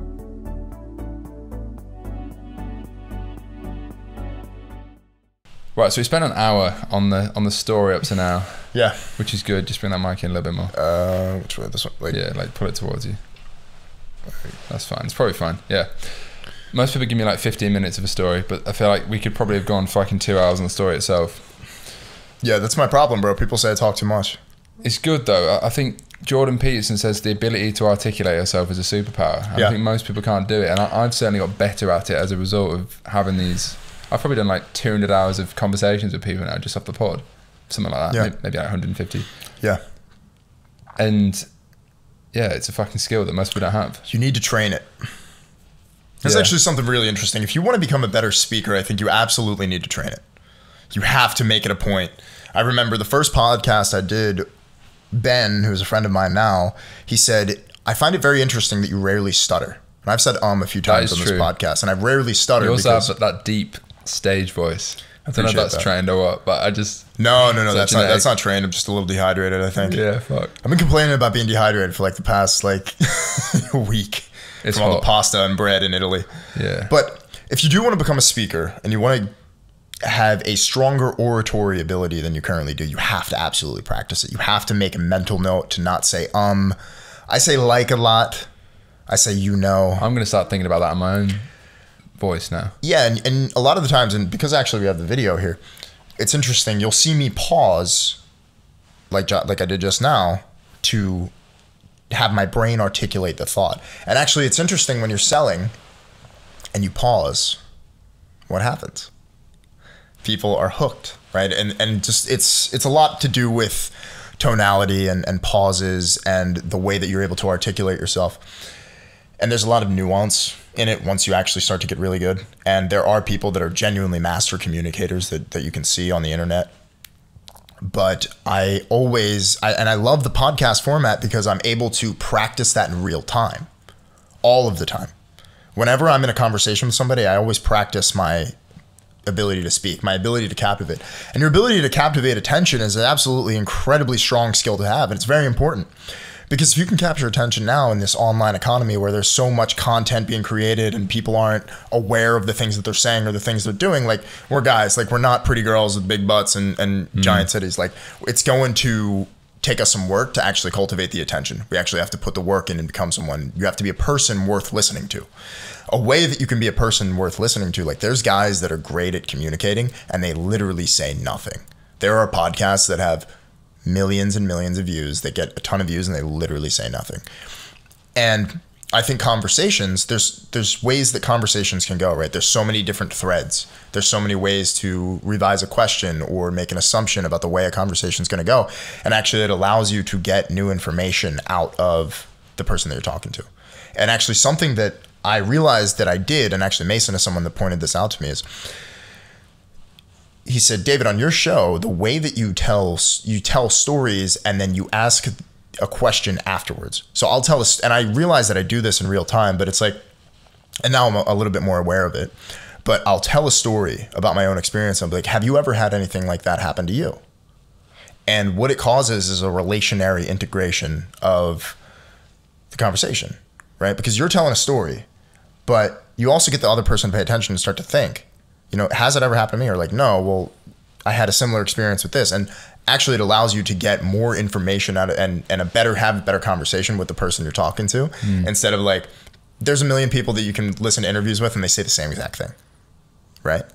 But the reason I started doing the podcast, because I wanted to meet people, of course, like you, where we can talk about things you're not usually going to talk about. Yeah. That's the whole reason I did it, because I was so fucking sick and tired of listening to interviews that I heard, okay, I already heard this story before, I'm turning this off. Yeah. Because I think you can learn something from everybody. And the more body of work that you have about different topics, about all of the things that you do, the easier actually it is, and you can relate this to a personal brand as well, the easier it is to capture different demographics. And once you have a follower or a customer, especially with social media, once you have somebody that follows you for one thing, it's a giant flywheel. And you can, if you're good enough, you can make that person, you know, if they follow you for, let's say, Matt, they follow you for e-commerce, but they like, you know, your Instagram pictures. They end up following you on Instagram, and then they might buy space goods, right? And then they might listen to your podcast, or somebody that listens to your podcast, listens to you and likes your podcast, might buy your product. So the more things that you know, and the more that you can articulate those thoughts and those ideas, and also have the oratory ability to captivate and capture the attention, what happens is you create a giant perpetual motion machine for whatever that you want to build. And it's very intentional. Everything I do is very intentional. And actually, my best friend, like I said, the one I live with, he is an A&R at a record label. And also he's a music producer. And he just had a song go #1 on YouTube a couple weeks ago, the NBA YoungBoy song. But he says, you know, he's like, I wish, and I remember we were going for a ride, and we were like near the Hollywood Hills, and he was talking to me, he's like, man, he's like, I wish I could just sign you. And I started laughing. I'm like, well, what do you mean? And he said, you have the vision that we look for in artists with their music. Because when an artist wants to get signed, a lot of them don't have the vision or the plan of what the next 5-10 years are going to look like for their career. Me, I knew that I would have as soon as I saw one thing pop, as soon as I saw Twitter pop, I knew exactly what I was going to do. I said, what are the 8 to 10 things that I know best about? Can I condense those into, how can I share that information? How can I create a format where I can deliver that information to as many people as possible? That's the reason why I rarely actually promote things anymore on my social media. Why I rarely sell anymore. Here and there, I'll be like, oh, come buy this, I'm doing this. But I think it's based off the mind. And if people like you and they like your brand, I think eventually down the line, they're going to become a customer. I think actively promoting and actively marketing, like buy my course,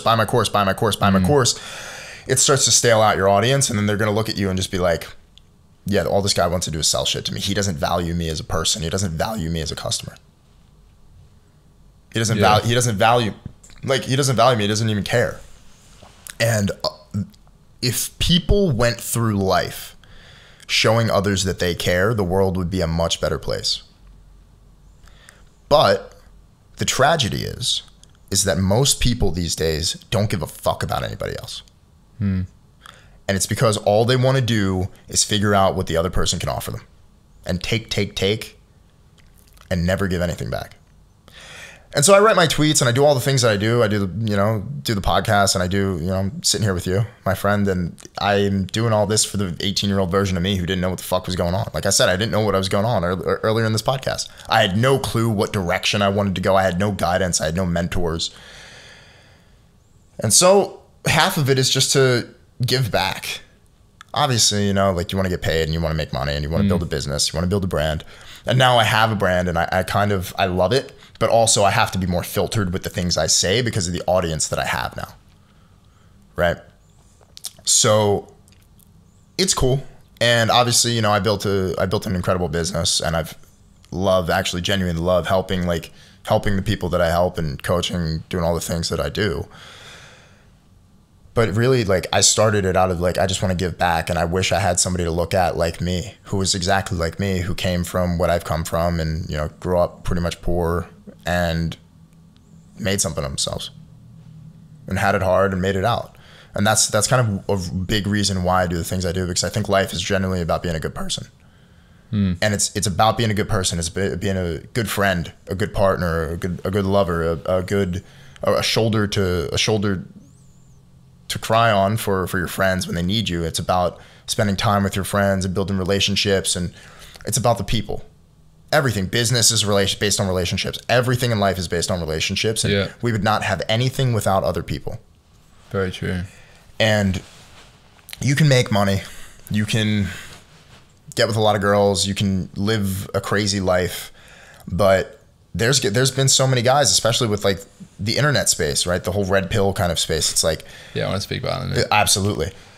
The whole red pill space is fucked now. And there's actually a couple guys who are really doing it well. And I really I don't know, he'll probably not see this, but I really like Justin Waller, what he's doing. Very, very interesting guy, very, very cool thought process, and very, very strong mentality. And he's bringing back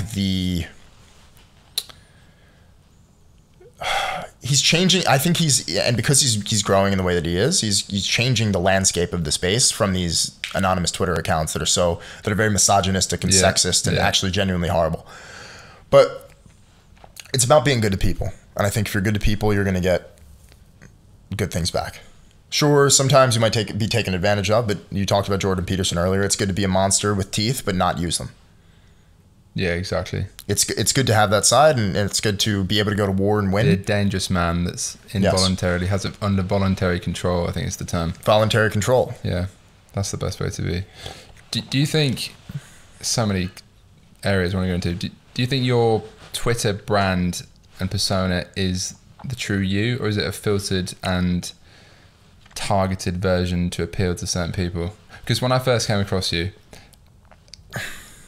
I probably like a lot of accounts on Twitter, I just thought, this is some guy tweeting I probably didn't see all your stuff, of course, but tweeting platitudes and trying to be this G character, just flashing the cash, whatever, XYZ.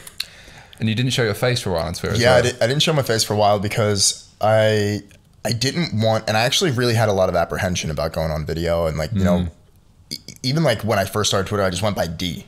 Right? Yeah. And I had an anonymous picture with laser eyes. It was a picture from 2017, and my abs out like this with a backwards hat on and laser eyes, right? Yeah. That I took in college.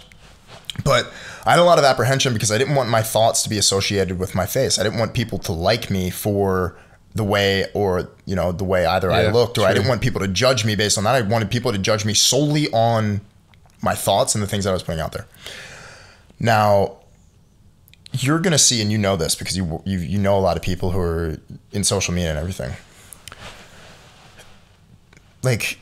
I'm sure people on Twitter think I'm some totally bombastic character screaming all the time, telling people to get fucked and just whatever the hell I say. But listen, one of the things I understand very well is the ability to use language.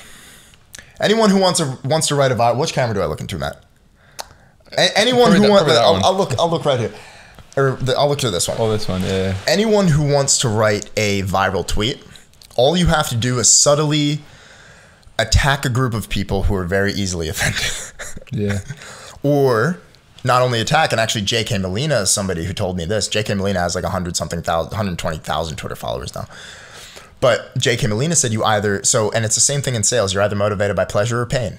And you can attack a certain group of people, or you can identify with a group of people. And what you do is you remove the nuance from these, you remove the nuance and you let people's brains associate and construe their own thought processes with the things that you say. I put out a tweet the other day. I'm in Italy, I'm chilling with my family. We took 2 hours, it was a 2-hour drive into the mountains. We're in Maiella, if anyone's ever been there. It's a beautiful place, beautiful views. And we're in Vasto Girardi. It's a town in the mountains, and we're in a restaurant. And it's 4 p.m. and everyone's smoking. It's 7 courses of food. It's 4 p.m. and we're like 6 bottles of wine deep, and there's like 8 people around the table. And I put a tweet out, and I said, I'm on top of a mountain in Italy. I'm 7 courses of food deep. There's the pack of cigarettes and 6 bottles of wine at 4 p.m. on a Sunday, right? I said, all everyone does in Italy is sit around, talk shit, smoke and drink, and eat cheese or something. And I said, no wonder why the economy in this country never developed. But if you read that but I'm Italian. I'm half Italian. Like I'm allowed to say this. But also, the level of which people thought I was attacking Italians was really funny. Because they're like, oh, like, you know, you just don't enjoy life, you relax. It's not like, no, it was actually a very positive thing that I said. But it's the way people construe their own ideas and have their own connotations of you and who you are and what you say and the tone of what you say based on their own view of the world. Yeah. So if you write something, it can be construed as positive or negative. Most people are going to construe it with negative, right? And so I said that, and I was like, no wonder why the economy never developed, because everyone's just chilling, because they're living a very good life. Their quality of life there, if you speak to anybody who's Italian, their quality of life is incredible. They relax, they sit in the sun all day, they drink wine, they chill with their family, they spend a lot of time with their family. And actually most of the cultural practices evolved around not working. But most people thought I was like, oh, like you're so American, you're thinking about the economic development instead of enjoying your life. I'm like, no, I'm not, dude. I'm sitting here. And I was like, I knew, but when I wrote the tweet, I knew it was going to be a banger. Yeah. And there's ways that and actually Ruby is a very, very great example of this. You know, that is, he's very good with words. And I remember I saw a tweet of his and it said, it's time to have that conversation with that person that you're holding back from. Instead of, it's time to have a conversation with someone that you're holding back, that person. And every single time you think of that person. So language is very important. You have to be very deliberate with your language. So on Twitter, it's very easy to write something. I wrote another one. I knew it was going to be a banger. I was just sitting in my bed and I was watching like Bali travel videos. Yeah, right. So I want to go to Bali. I'm like figuring out what the best spots. I'm like, do I go to Chiang Mai, Seminyak? Like, where do I go? And I'm like thinking, and I'm like, and I'm watching the video and like, everyone is not in shape. Like the guy doing the video is like not in shape. He's like super pale. And I'm like, how are you in a place where there's incredible food? You have the sun and time to train all day, but you choose, and I use the word bug man. And I said, but you choose to be a bug man in a cafe on a laptop. And I knew it was going to pop, and I knew everyone was going to agree with me. And then there's a lot of things that you learn about crisis management, but you have to be very deliberate with your language. And there's an exact order of words, and it's very easy actually that I've learned and I've seen to kick the bee's nest in a certain way, where there's literally a formula and a structure that you can follow to make something go, to have a group of people, to create engagement. So, and I'm going to tell everyone how to do it here. That's what you're going to get on the Midnight Podcast. This is the first time people look at the camera like this. Here's what you're going to get. Here's exactly what you're going to do if you want to create something that creates engagement. You're going to make a big, bold claim, a big, bold statement that lacks nuance. And you want a blanket generalization statement. Then you're going to create a follow-up statement that makes the first statement seem futile, or maybe futile is not the word, but makes it seem like it's ridiculous, right? So you literally, in the structure of the tweet or the format, or you can actually do this in TikTok and Instagram Reels and everything like that. Big bold claim, and then why the X big bold claim is a little bit ridiculous, right? Or this group of people or this thing that people do is ridiculous. And then you either leave it open to questions or you make it even more ridiculous. or you ask an open-ended question, or like, I don't understand why this is the way it is after you make the big bold claim. So it's a mind fuck. It creates cognitive dissonance in the reader. And what does that do? If people don't understand something, they begin to ask questions. Or if people disagree with something, they feel like they're entitled to an opinion. And actually, this is one of the big reasons that I hate fucking Twitter and I hate social media, is because everyone feels like they're entitled to an opinion on your life or what you say or anything. It's absolutely not true. I guess everyone is entitled to their opinion, but like, people feel like their opinion is the person reading it is going to actually genuinely care about their opinion. So that's kind of how you do it. And I can actually pull out my phone and read it. Would you want me to read it? Yeah, give you guys the breakdown. Go for it. Let's see if I can find it. I haven't tweeted in a while. I was tweeting quite a bit, and then I just really sporadically tweet when something comes to mind, more as a documenting purpose rather than trying to go viral. But I had one tweet that got like 1 million impressions and went viral. Really? And it was about, I think it was because it was relatable. It was about, I think I said our generation is fucked. Our generation is fucked with dating because of social media. Kind of like I said before. That's true. And I worded it quite well. And yeah, got like 1 million impressions and like 5,000 likes or something. Yeah. That's the only tweet Did you see my had. thread that got 30 million impressions? No. The fashion guide 30 thread. million? That's 30 a lot. million, the entire thing got 30 This is million. why Twitter's mad. Such insane. a developed platform still has the opportunity to get mad reach. I had everybody coming after me. It was hilarious. I literally just muted the thread, and then I woke up and I had a bunch of course sales. Yeah. And so what I'm saying about Twitter, guys, if you want to steal this framework, and this is free game. First, number one, you make a bold, almost outlandish claim. Then number two, you say it's easy for you to do said bold and outlandish claim. You make it ridiculously easy, right? Lifting 1,000 pounds is easy, right? I don't know how you people can't lift something like that. Yeah. Then you have a motivational sentence of why you're better than other people or why you can do it and they can't.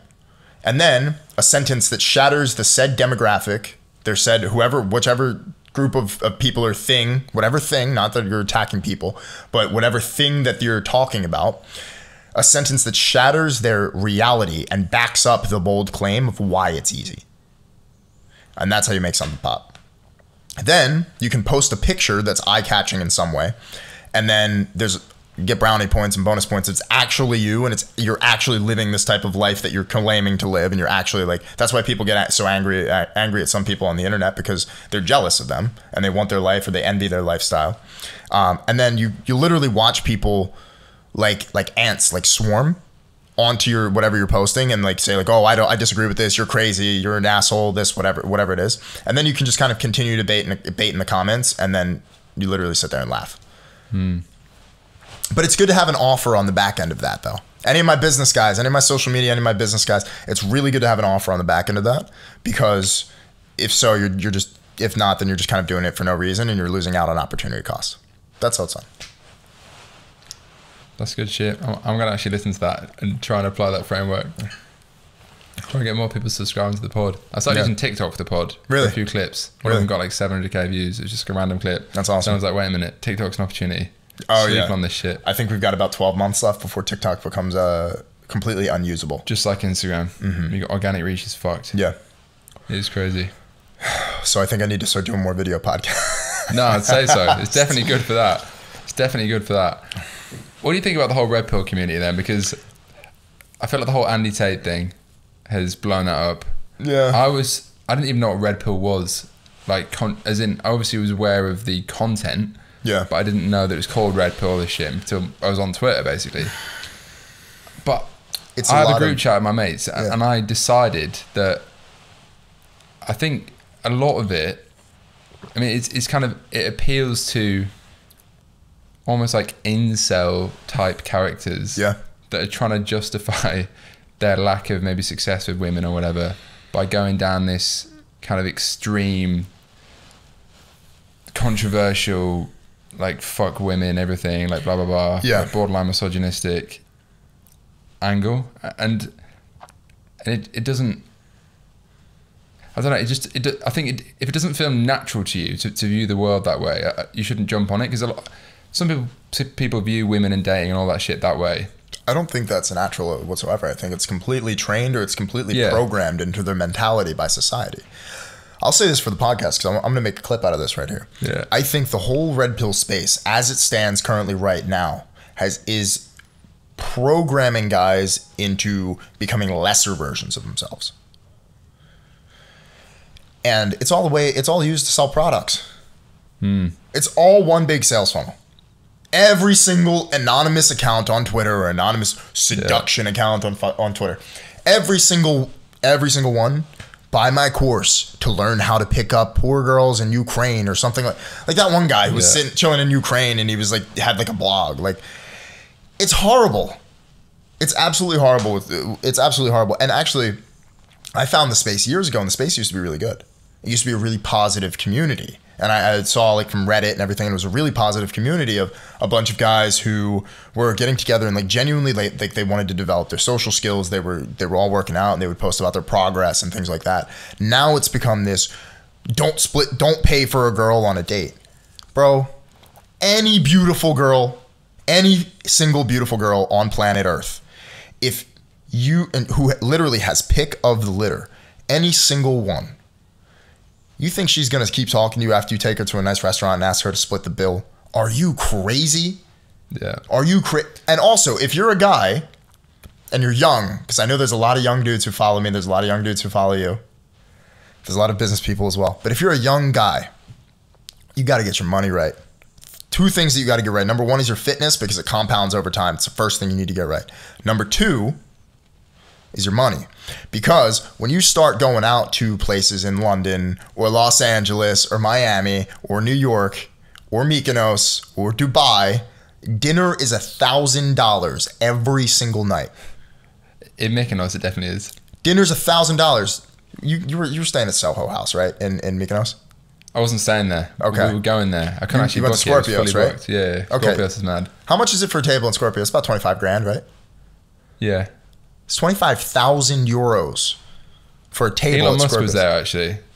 Yeah, it's crazy. Like, it's you 400 grand for a VIP table or something. Like, bro, you think you're gonna go to the club? You're gonna go to Scorpios and Mykonos and be like, oh yeah, you got to split the bill, bro. That's what most people make in a year after taxes. They'll make 50K. They'll make 25. They'll save 20 grand. They can't even pay for a table for one night. Yeah, I mean, Scorpios is crazy. It's crazy. That's the only club in Mykonos I've never been to. Really? Yeah. Yeah. Yeah. No, it's crazy. But I think the whole red pill thing, right? And I speak to mates about this.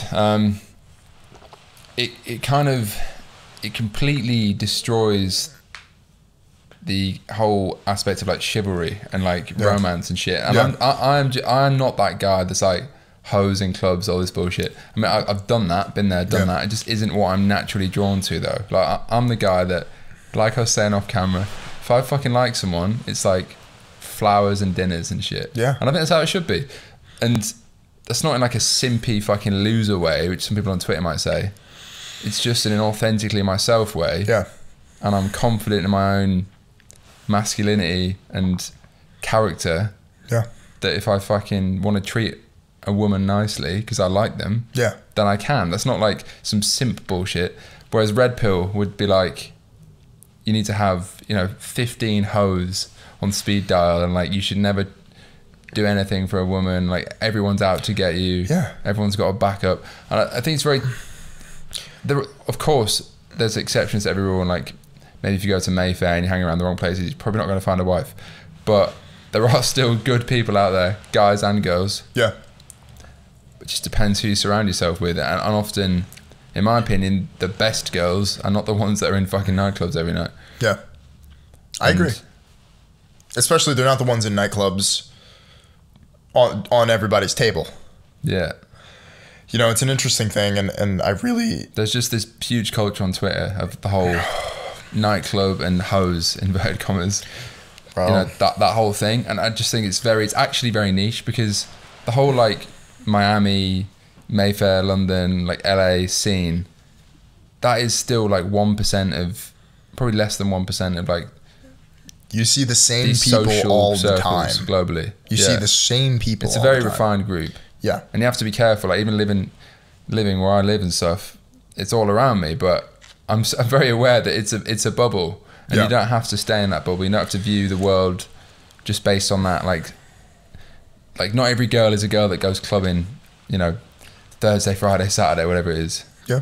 And yeah, I just think there's a lot of opinions and like stereotypes that are built around a very small. People take as gospel. Yeah, exactly. People need it, guys. And please stop taking this stuff as gospel. You should just be your fucking self and treat different situations how you would authentically yourself. The problem is you get all these 18-year-olds that have never got any life experience, and then they latch on to Andy Tate, or I mean, he's obviously the biggest, but like leading, they latch on to people in that red pill circle, and then they try and, you know, they follow like a blueprint, or like people that would study like day game and shit. Yeah. It's like, no, just work on yourself and do what feels natural to you. And like I said a million times, be authentically yourself, and you'll attract people that are fucking interested in that, whether that's guy friends or girls in a dating aspect. Yeah, and I think a lot of it's theory and not actually what they believe. Exactly. Because you can talk about theories to do things, but what's actually fact, life is a feeling process. And life is gray area. Not everything you read on the internet, guys, this is a crazy thought. Not everything you read on the internet is true. Not everything you read on the internet is gospel, especially with this, because human relationships, interpersonal relationships, are completely dynamic things, and every single one is different. Yeah. You have a different relationship with every single one of the people in your life. Every single one in everybody's life is different. You have a different relationship with your dad than you do your mom, that your brother with you do your cousin, with your friend, with your best friend, with an acquaintance. Every single thing is different. And it's important to understand that nuance, because if you don't, you take everything that you read on the internet, especially if you have no direction and no guidance and no mentors, you can start to read the wrong thing, and it leads you down a very sad, lonely, and dark path where you create a void inside of your soul that you will never fill. That's powerful. And, you know, that whole space is very interesting to me. I don't think we should even waste our time further like talking about that space, because it's like, I just want to complain about it. When I feel like I've started to, I try not to complain unless I do something about it, but I don't like it, and I don't like the direction it's going. But there are a couple people who are kind of, its saving grace. And that's really all I got to say. What do you think about it? You think? I think people need to build, and you can tell when someone's inexperienced in life, genuinely, whether that's business or social things or whatever, when their opinions are only what everyone is telling them on Twitter. You know, if they can't have an opinion outside what everyone else is thinking, then they clearly don't have enough context to make their own opinions on things. And that's the problem with shit like Red Pill. Absolutely. It attracts a bunch of insecure young guys and maybe girls, you know, that just don't have enough life experience to have their own opinions on things. You know, there's only a couple people, and I agree with you completely. People fall for that. Well, ultimately, they're getting sold. Agree with you completely. And there's only a couple people that I know of literally in this world who have had their shit together at like 18. Or like have had a semblance of their shit together at 18. I definitely didn't. But it's because, and think about how you were and I was how you were at 18 and I was at 18. I had no clue what was going on. It's like, you got a bunch of 18-year-old kids reading these like seduction Twitter accounts, and it's like, what are you talking about? Don't pay for a beautiful woman for what? Yeah, it's crazy. What? Don't open the door. Like, dude, I open the door for my girl every time. Yeah, so do you have a girlfriend then? Yeah, I do. How long has that been? 5 months. Right, cool. Yeah. How's that? How did that come about? I was actually with, it was the second night I hung out with Sebastian Georgiou in LA and Mike on Twitter, Mike Pake on Twitter. And we went out, and it was, we went to Sebastian's friend's boxing fight. He won, crushed the dude in like the first round. It was crazy. And we all went out. It was a bunch of like some of the e-commerce guys, crypto guys, all really, really awesome people. We went out, and I don't know, she was just around, and she was actually, and the story was she was promoting the night. So she was actually working there, and she, like, things kind of got fucked up with the people that she was going to bring. And she was wandering around with her friend and ended up talking to me. So I like that. And we talked about a lot of things and got kind of deep, like quite fast. But another thing with this whole like red pill kind of talking to girls thing, it's like, if you have your shit together, right, and have a semblance of confidence, right? Like I walked up and I said, "Hi, what's your name? You're absolutely gorgeous." That was it. Old school. And that was it. Yeah, you don't need to script this shit. You don't need to script it. You don't need all these openers. You don't need these lines that you use. I walked up and said, "Hi, my name's David. You're absolutely gorgeous." Yeah, and then what's you your have name? you have yourself to back that up, because you need a fucking opening line if you're a loser. Yeah, that's the thing people miss. But if I have nothing in my entire life to be pretty much insecure about, or I have nothing to, like, there's no doubt in my heart. It's like I feel actually, and it's something interesting, because once I started to see some success in business, it's like sometimes you kind of get imposter syndrome and you don't really necessarily always feel deserving of your success. Yeah. And it was at a point where I felt very deserving of my success, and I really started to become really deserving. And this is actually within the past year, like really deserving and really grounded in the things that I've done and what I've built. And there was no, like, you know, no doubt in my mind anymore. And I started to become really deserving of the things that I was doing. And that when you feel like totally congruent with the things that you're doing in life and who you are, and you really feel like, you know, it's like the Drake lyric says, "I think I really like who I'm becoming." Yeah. And I was like, damn, that's me. And so, you know, I just walk up, and it's like, also, like, if you guys are, you know, whoever listens to this, if you guys want girl advice, be as direct as possible, but don't be creepy. Don't be creepy. You're not going to get any girls doing that. But if you're as direct as possible, like, you know, I think you're absolutely gorgeous. You know, what's your name? And she's either going to say yes or no. Dude, listen, actually, these odds don't get better. It's 50-50. Most of the stuff in life, Very true. You can say it's winning the lottery is 1 in a million. Nah, it's 50-50. It either happens or it doesn't. So, like, your business is either going to be successful or it's not, right? All the statistical stuff, life is literally like, it's a feeling process. It's a game of luck. It's a game of chance. It's like, I could have walked up and she could have gave me the head nod and been like, goodbye. But no, that didn't happen. And then, now we've been together 5 months. So it's different from the life that I used to live. Did you, I've discussed this kind of, I don't know if it's like an internet theory or a theory my friends have discussed. Did you think when you met her, for example, I don't want to go too into your private life, but like, were you like instantly like, oh, she's like going to be my girlfriend? No. But was there instant attraction, or was it more just like, yeah, absolutely instant attraction? Because the reason I say that is because something about pheromones. I was reading about this. I don't know how true it is or how just like romantic, biological bollocks. I don't know. But like every time in my life where I've been like magnetically attracted to a girl, which is rare to be fair, it's always happened. Yeah, always. Because, and I don't know what the theory is specifically, but the logic behind it is you only feel that way because it's like some mutual thing. Yeah. Otherwise you wouldn't feel that way. Well, that's a very interesting theory. And because it's mutual, it ends up happening. Yeah, but I think... Whereas other times when I've just not felt that interested, well, it then hasn't happened because I haven't been that interested, but yeah, well, it's weird. That happens even if you see people for a little bit. I've never really liked someone and not happened, basically, is what I'm saying. Really? So I don't know if that's just because I've got good game or what, or if it's just like science backing it up.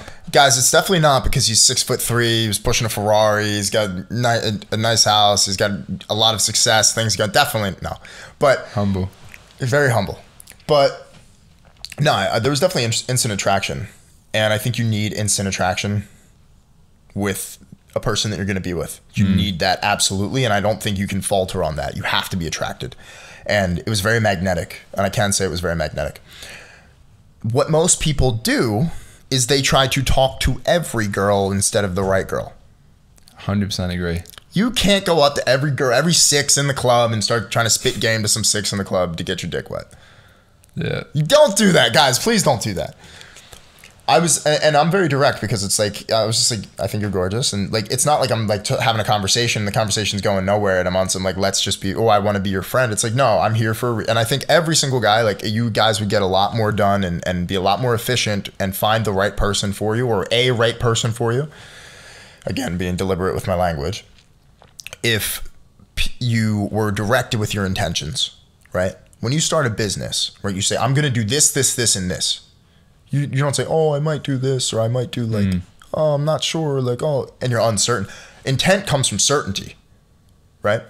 Especially with girls. If you have the intent, you walk up and I think you're absolutely gorgeous, I like you. She knows why you're there, bro. Yeah. Right? So it's up for her, and it's up for the woman to decide if she likes you or not. Right?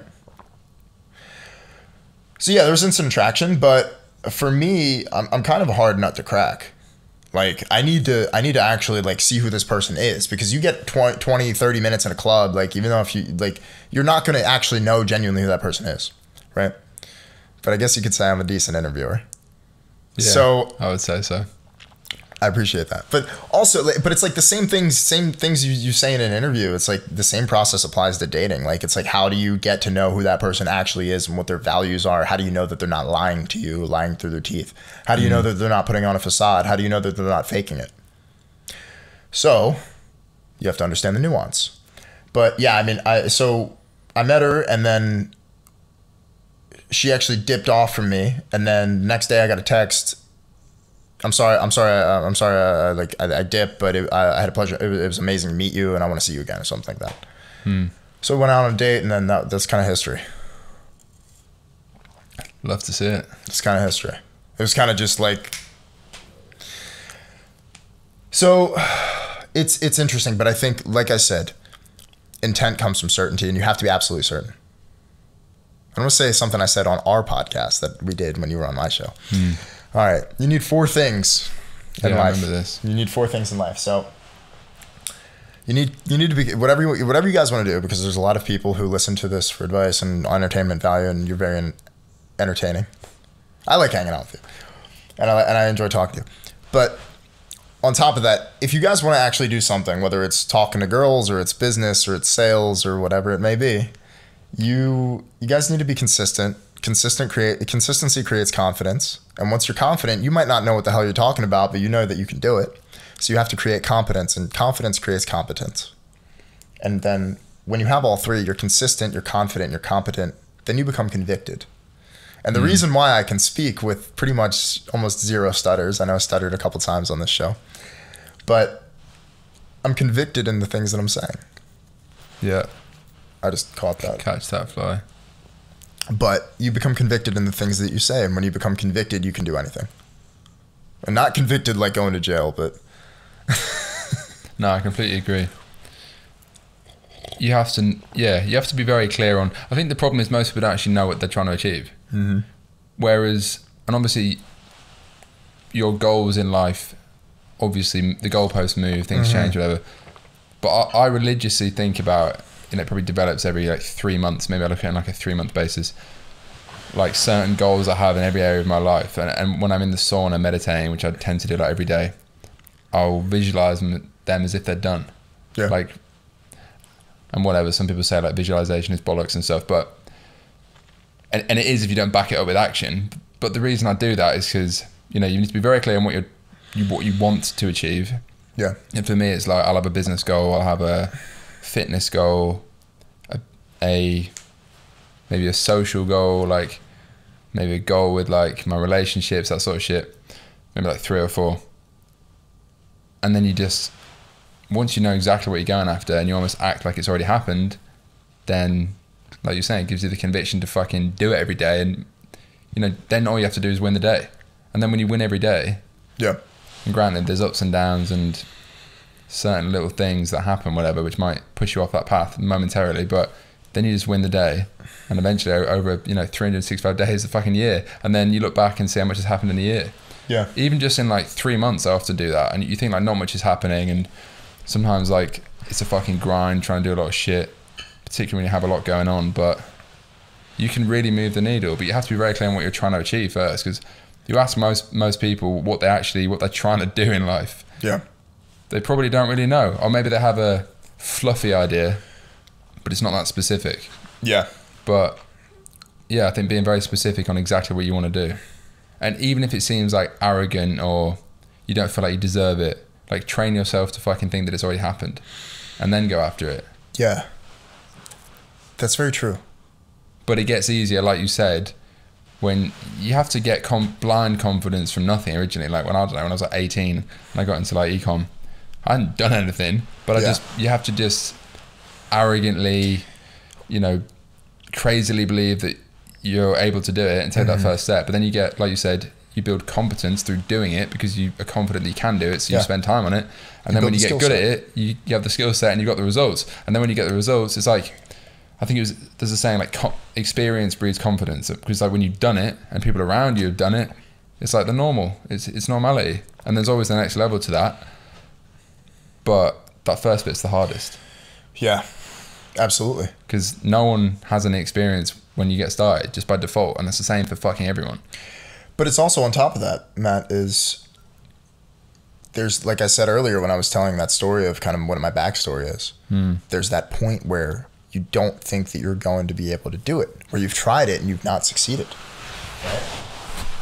And you have to be able to turn your brain off to genuinely build those skills, right?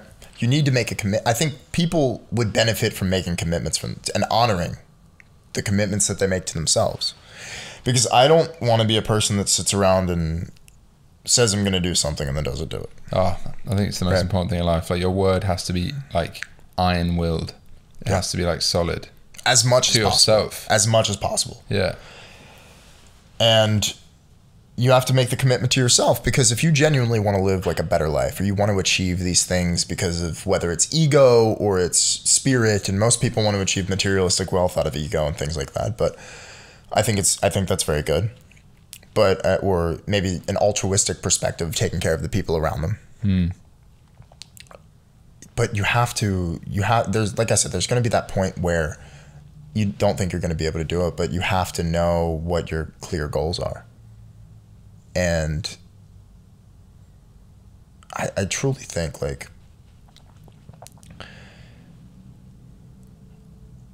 oh, but we're going to probably have to cut this because I'm just retarded. But it's commitment, and honoring commitment with themselves. Like, if you say something and you don't do it, then you're sitting there and you're lying to yourself forever. Yeah. Or if you say, hey, I'm going to do, like the goalpost does change, but personal responsibility and accountability. And you see a lot of people, actually, this is very interesting. You see a lot of people with victim mentality who have zero accountability and zero personal responsibility for themselves. It's an interesting thought. A lot of the people that complain a lot on social media apps and envy other people are people that can't take personal responsibility and say, my life's shit, I want to change it, and here's what exactly and specifically what I'm going to do to change it, and here's why here's exactly the things that I want to do. I think one of the best things I ever did was I got really hard on myself and really actually down, almost to like a state of depression. And I do this sometimes to myself, just kind of G-check myself and know exactly where I'm at. You can do this better. You're this, you're this, you're this, you're this. And get real negative. And you get real specific on the things that you want to change or the things that you're not happy with. And then you flip the script and do almost everything in your power to change that, because some things you can't change. But almost everything in your power that you can change, for the better, you try to make an effort to change. And a lot of it has to do with like health, fitness, financial, relationships. But like, if you don't like the person that you're with or the friends that you hang around, you can change those. The internet exists, right? If you have a skill that you think you lack, there's information out there to help you change that. And as long as you make the commitment, you honor that commitment, I think people would live better lives and do very well. Yeah. Do you think you're driven more by positivity or negativity? Negativity. Same. Absolutely. 1000%. Yeah. Did you grow up like an I have to make it mentality? Yeah. So I don't come from a rich family. Yeah, neither did I. Like, just kind of normal, I guess. My mum was a nurse, went to a comprehensive school. I didn't see any like wealth or anything. It wasn't like fucking poor, but just like normal, I guess. And then I think it was more partly like seeing my parents just like maybe, I don't know, do shit they didn't want to do because of money. And then I was like, yeah. I think one thing I'm probably driven by most is like, have you ever done a personality test? Absolutely. I did. So 16 personalities. I might link it on this pod. I did that test like 6 months ago, I did it again recently, and it was the exact same result. I think it was an ENFJ protagonist or whatever. Okay. And I read through it's probably like, maybe there's an element of it's borderline like star signs where everything is applicable to everyone if you read it that way because you're in that mindset. But the description was so ridiculously accurate on like relationships, money, business, everything. Yeah. And one of the things it said was that I get a lot of pleasure out of helping other people and like being generous to other people more than myself. And then I was like, fuck, that's so true, because I guess girls as an example, like if I fucking like someone, I'll just go all out, and I probably get more pleasure than they do from whatever I'm doing for them because I'm like giving. And maybe that's an element of why I like doing the pod, because I feel like I'm helping people and shit. But to come back to the original question, or the point, is I'm probably like my monetary goals are probably more about the ability to like relieve stress from other people, i.e. my parents. Yeah. And like my future family, and be able to provide for them more than my short-term indulgent desires to fucking buy like a Bugatti or some bullshit. Yeah. Because that's all cool. And like we were saying before, like you kind of tick off those smaller goals, like car, whatever, fancy watch, all this sort of bullshit when you're like younger, or if you do it when you're younger, and then you think, well, what's driving it beyond that point? All right, there's freedom and so on, but freedom in itself isn't that great, because going to, like I said, like fucking Mykonos and shit gets old. And then it's like, well, where's the intrinsic drive come from in terms of at least like the monetary side? Granted, I want to build something cool and have a legacy and all this shit, but it's actually to probably like be a provider to some extent. And you know, people that are in many ways cursed to probably come from like a lot of wealth and shit will never feel that way, because they're always cool, and by default they'll probably never have that drive to build something. I don't know where I'm going with it, but yeah, if I was to be honest with myself, that's probably where a lot of the drive comes from, is to be a provider, because I just like biologically, intrinsically feel that. And that's why I would never let a girl pay for fucking half the meal on a date, because I want to be that provider.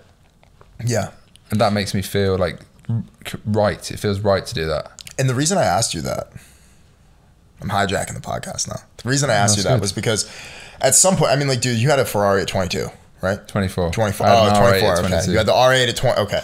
£100,000, $100,000 difference. But like, at what point did the money stop making you happy?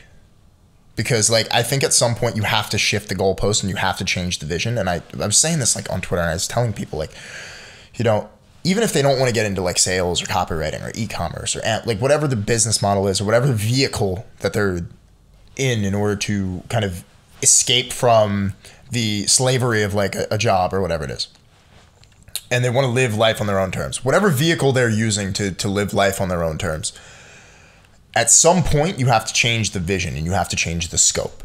Yeah, and I think agree. And so what I want to say is, like, if you have a vision, there's two other things that you need. So the vision is the grand thing, like, what do I want my life in the future, the legacy, whatever you want, what is that? What does it look like?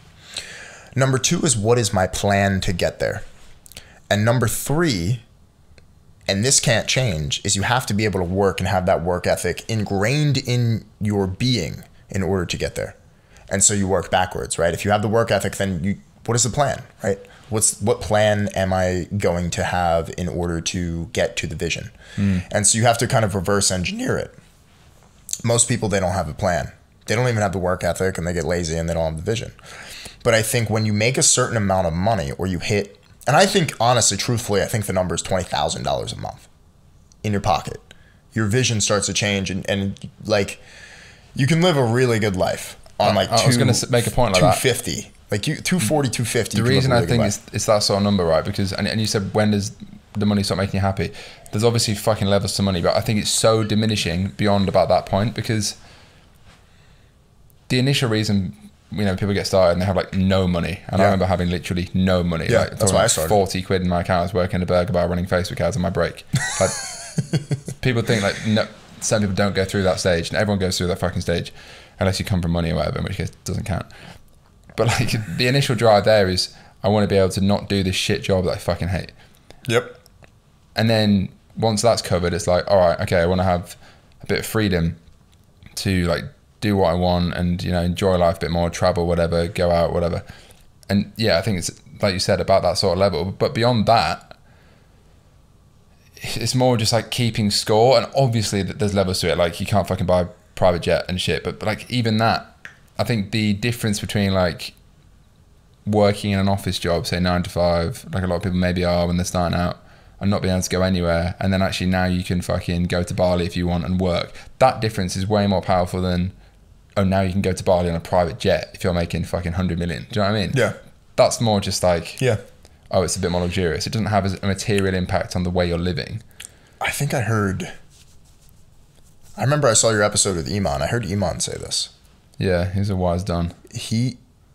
That's the most viewed episode by far, by the way. He's a serious... I look like a different person in that episode. Really? I was in a bad way at that time. I remember listening. You were like, oh, like you were talking about some shit. Yeah, but I think I heard him say it. It's like it was like something along the lines of like your first 100K, like changes the way you view the world, or like changes like your entire lifestyle. Yeah. Right.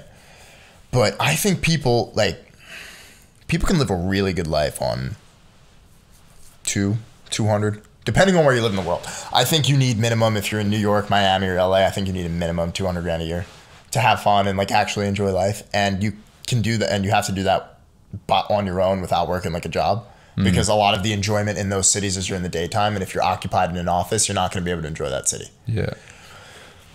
Like I chill on my rooftop pool in LA at 2 p.m. on a Tuesday. No one's there. Everyone's at work. So to get the true enjoyment, I think you need a vehicle in order to get there, and you need a vision. Like, let me ask you this: like, how has your vision changed? I'll tell you how mine's changed, but I'll tell it. I think we spoke about this in your pod. I think we did. I think broadly, like life speaking, it's probably become more long term in general. It's probably become more about less elements, whether that's people or things, but ones that matter more. So maybe like less people that I give a fuck about, but ones that are going to be in my life hopefully for a long time, rather than wasting time with, you know, the wrong girls, the wrong people, whatever. Like, you know, less things in the sense that I move where I live less, for example, like, because I'm more focused on, I want a bit more consistency in everything. Whereas when I was younger, it was like very random and very like no stability, basically. And I think you get older and you want a bit more stability, and I'm still trying to figure out exactly what that looks like. But for example, like London will always be my central base now, I think, forever. Because you compound your network and your life in that place, which is, I think, is the biggest downside to being a nomad forever, is that you never actually build a reputation or an element of status anywhere. Yeah. You kind of get there in Canggu and Chiang Mai, wherever the fuck you're going, Barcelona, like I used to do. But no one actually knows you for long enough to build your brand anywhere. You need at least, I think, a month. Yeah. If you're in a small city or a small village or a small town, you need a month. Maximum. And there's a lot of different ways to do that. But I agree with you. I want to find, like, I genuinely want to find a place where I really feel like it's home. And I live in LA. I don't feel like it's home. Even Philadelphia, I didn't feel like it was home. It's home technically. Yeah. But, you know, I feel it's very strange, because I kind of always want to. I have this feeling inside of me that I always need to be on the move. And that's kind of what my vision is, especially for like the next few years. I don't understand how some people can stay in the same place for their entire lives, or like the same place. Like, oh, like I'm going to stay here for 3 months. I'm like, what, 3 months, bro? I'm like, I'm here for 3 weeks. I'm like, I'm itching to get the fuck out of there. Yeah. Right. I'm like itching to get out of it. Like, actually, in the past year, the longest I stayed in one place was 5 or 6 weeks. Even though I have a place in LA. I only stayed there, and I actually think the longest that the longest that I stayed there was 6 weeks. It used to be 5, but until I went to Europe, we had to build a product, and I had to do a bunch of stuff. But it's been 6 weeks for the past year. I've stayed in the same place, and now it's kind of like my normal. Yeah, I'm probably the same, to be fair, in terms of one block. Still travel a lot, even though I'm talking about consistency, but I guess consistent base. Yeah. Well, you have the home base, but it's like when I feel like if we truly only have one life, I gotta get moving. There's too much to see. I don't want to live a life of regret. It's like I do not want to live a life of regret at all. I want to go here. I want to go there. You know, I've only been to I think United Kingdom, actually England is my 13th country I've been to. And 1 year ago I had only been in America. So I did 13 countries in a year, and it's like I want to do more. Like before I leave here, I want to do like 20 something, right? Just to see them, just to say I've been there and done it, and to have the story. Actually, I think traveling is something because it's very interesting because when I travel, I always get the craziest stories. Yeah, it's the craziest experience, and it's like regardless of like if I made, you know, $100 million or however much, like whatever financial game that you want to play, even if I was broke at the end of my life. Or I had nothing at the end of my life, but I had those stories, and I'm sitting around, I'm smoking a cigar, I'm hanging out with my grandchildren. I would feel so fulfilled. Yeah, telling them the stories about this crazy shit. This happened. This happened. This happened. This happened. This happened. Yeah, we almost died here. We almost died there. Yeah, got in a fight here. This happened. This happened. This like I was here, and just like I think the more you do that, the more experience that you have, and the more stories that you can tell. And I think that's what makes life worth living. Living a beautiful life. Yeah, genuinely. But money is a part of that. All the ups and downs, and the fucking stories. Well, I'll never be short of those. You know, money is a part of that because my goal, right? My goalpost actually changed. I wanted to make, what was it, 20 grand a month online, right? When I first originally was like, I want to figure out how to make some money online. And then shit started popping off. But my goalpost changed, and it's like I want to see as much as of the world as possible while I'm still young. And my true vision is I genuinely want to live a life that most people will never experience. And that's fulfillment for me. So money obviously is part of that, right? Like we're taking out yachts in Miami, where like most people don't ever get to have that experience. You know, actually, you know, I've never driven a supercar yet, right? You have. They're fun, right? Yeah. So I need to do that.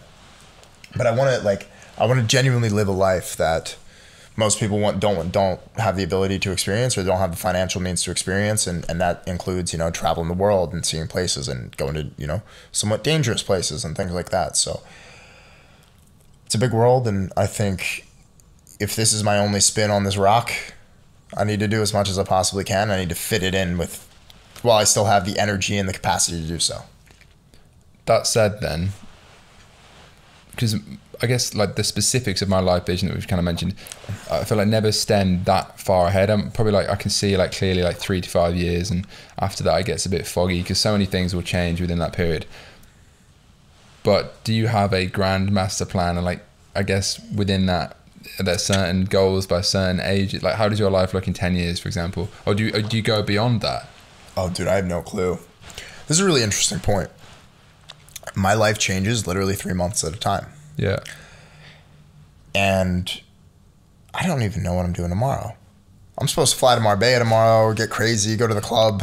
I don't know. So it's like, I have an idea of what it looks like, obviously. I think anyone who, especially entrepreneurs and guys who are in business, I think every single person has an idea of what their lives are going to look like when they've kind of made it.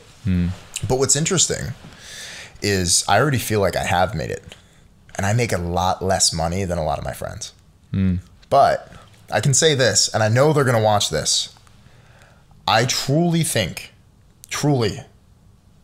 I'm happier. Interesting. And the reason is because what I'm doing currently in the present moment today was my dream. I can go anywhere I want to go. I can stay in beautiful 5-star hotels everywhere in the world. I'm in London. London's one of the most expensive cities on the planet. I'm staying in a 5-star hotel. And I don't have to think about what the price is going to be.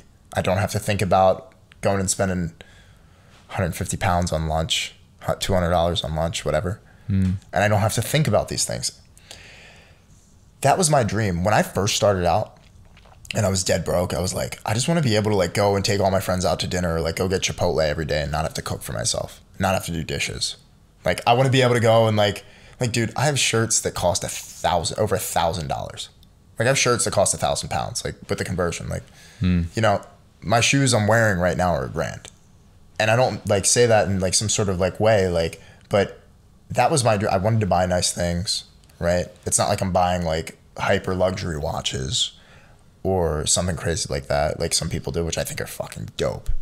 I'm not buying supercars yet, but I have the means to go anywhere that I want in the world within reason for the most part, and live a very, very, very nice lifestyle. I can't, you know, charter a 300-foot mega yacht in Mykonos. Like I'm not going to be going to Mykonos every night, every Sunday and spending $25,000 on a table, but I can live, I live very comfortably. Like I don't have to think about clothes. I don't have to think about food. Most people would tweet about this, but I'll reveal it on your podcast. So I just took my mom on a week-long trip to Italy.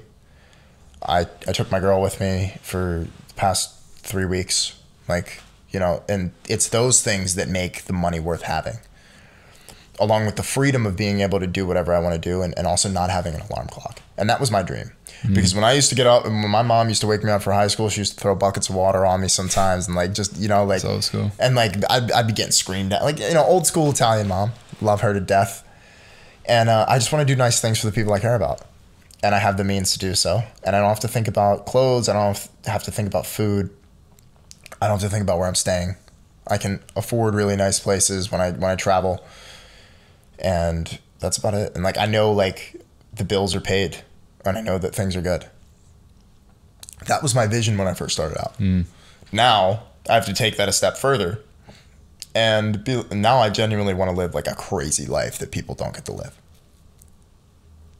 But that's how my goalpost shifted. So now I know that I need more money. And so what's interesting is like, you do something very interesting with, you do e-commerce, right? You're building a company, you're building a brand. You have automatically infinite scalability to a certain amount of customers, right? And you also have a consumable product, which is repeat customers. So you can create MRR, you can create subscription methods, you can create a lot of revenue in that business. Yeah. Now, a lot of the times, and I think e-commerce and brand building, I think it's genuinely the hardest thing to do. I don't know if you would agree. I do agree. But I think it's incredibly hard to do as well. It's really cool. Overall. It's really hard to do. It's a level 10 opportunity, especially if you have a brand that just hits the stratosphere, right? And you've had companies where you've made a ton of money already, so you know exactly, you already have the skill set, right? And the competence and the conviction to be able to do it. What's really cool, I think, is like, that's a level 10 opportunity. A lot of other business models are not level 10 opportunities. There's no scalability. Yeah. So over the past month, actually, month and a half, I'm starting to pivot a lot of the things that I do. Obviously, I'm still going to run the education business, but my vision has changed so much to where I realize that the current thing, sometimes in life, you realize that the current thing you're doing is not going to get you to where you need to be or where you want to be. So your scope of reference, you kind of have to zoom out and figure out, okay, well, what is a level 10 opportunity? And that's kind of what I'm doing now. And I'm very, very excited about this new thing that I'm going into. And I think it's going to be great. I think we're going to crush. But so you realize, like, if you need X amount, if I want to live an insane life, I know I need like at least a 10 piece. I need like at least 10 mil, right? Like, fuck you money forever. So I know that if I was to assume the current rate of growth, it would take me for the rest of my life to even get there. Yeah. That's not going to work for me. It would take me 20, 30 years to even get there if I saved every single dollar. That's the current rate of growth. So how do you zoom out and how do you increase the scalability? So that's kind of what I've been thinking about.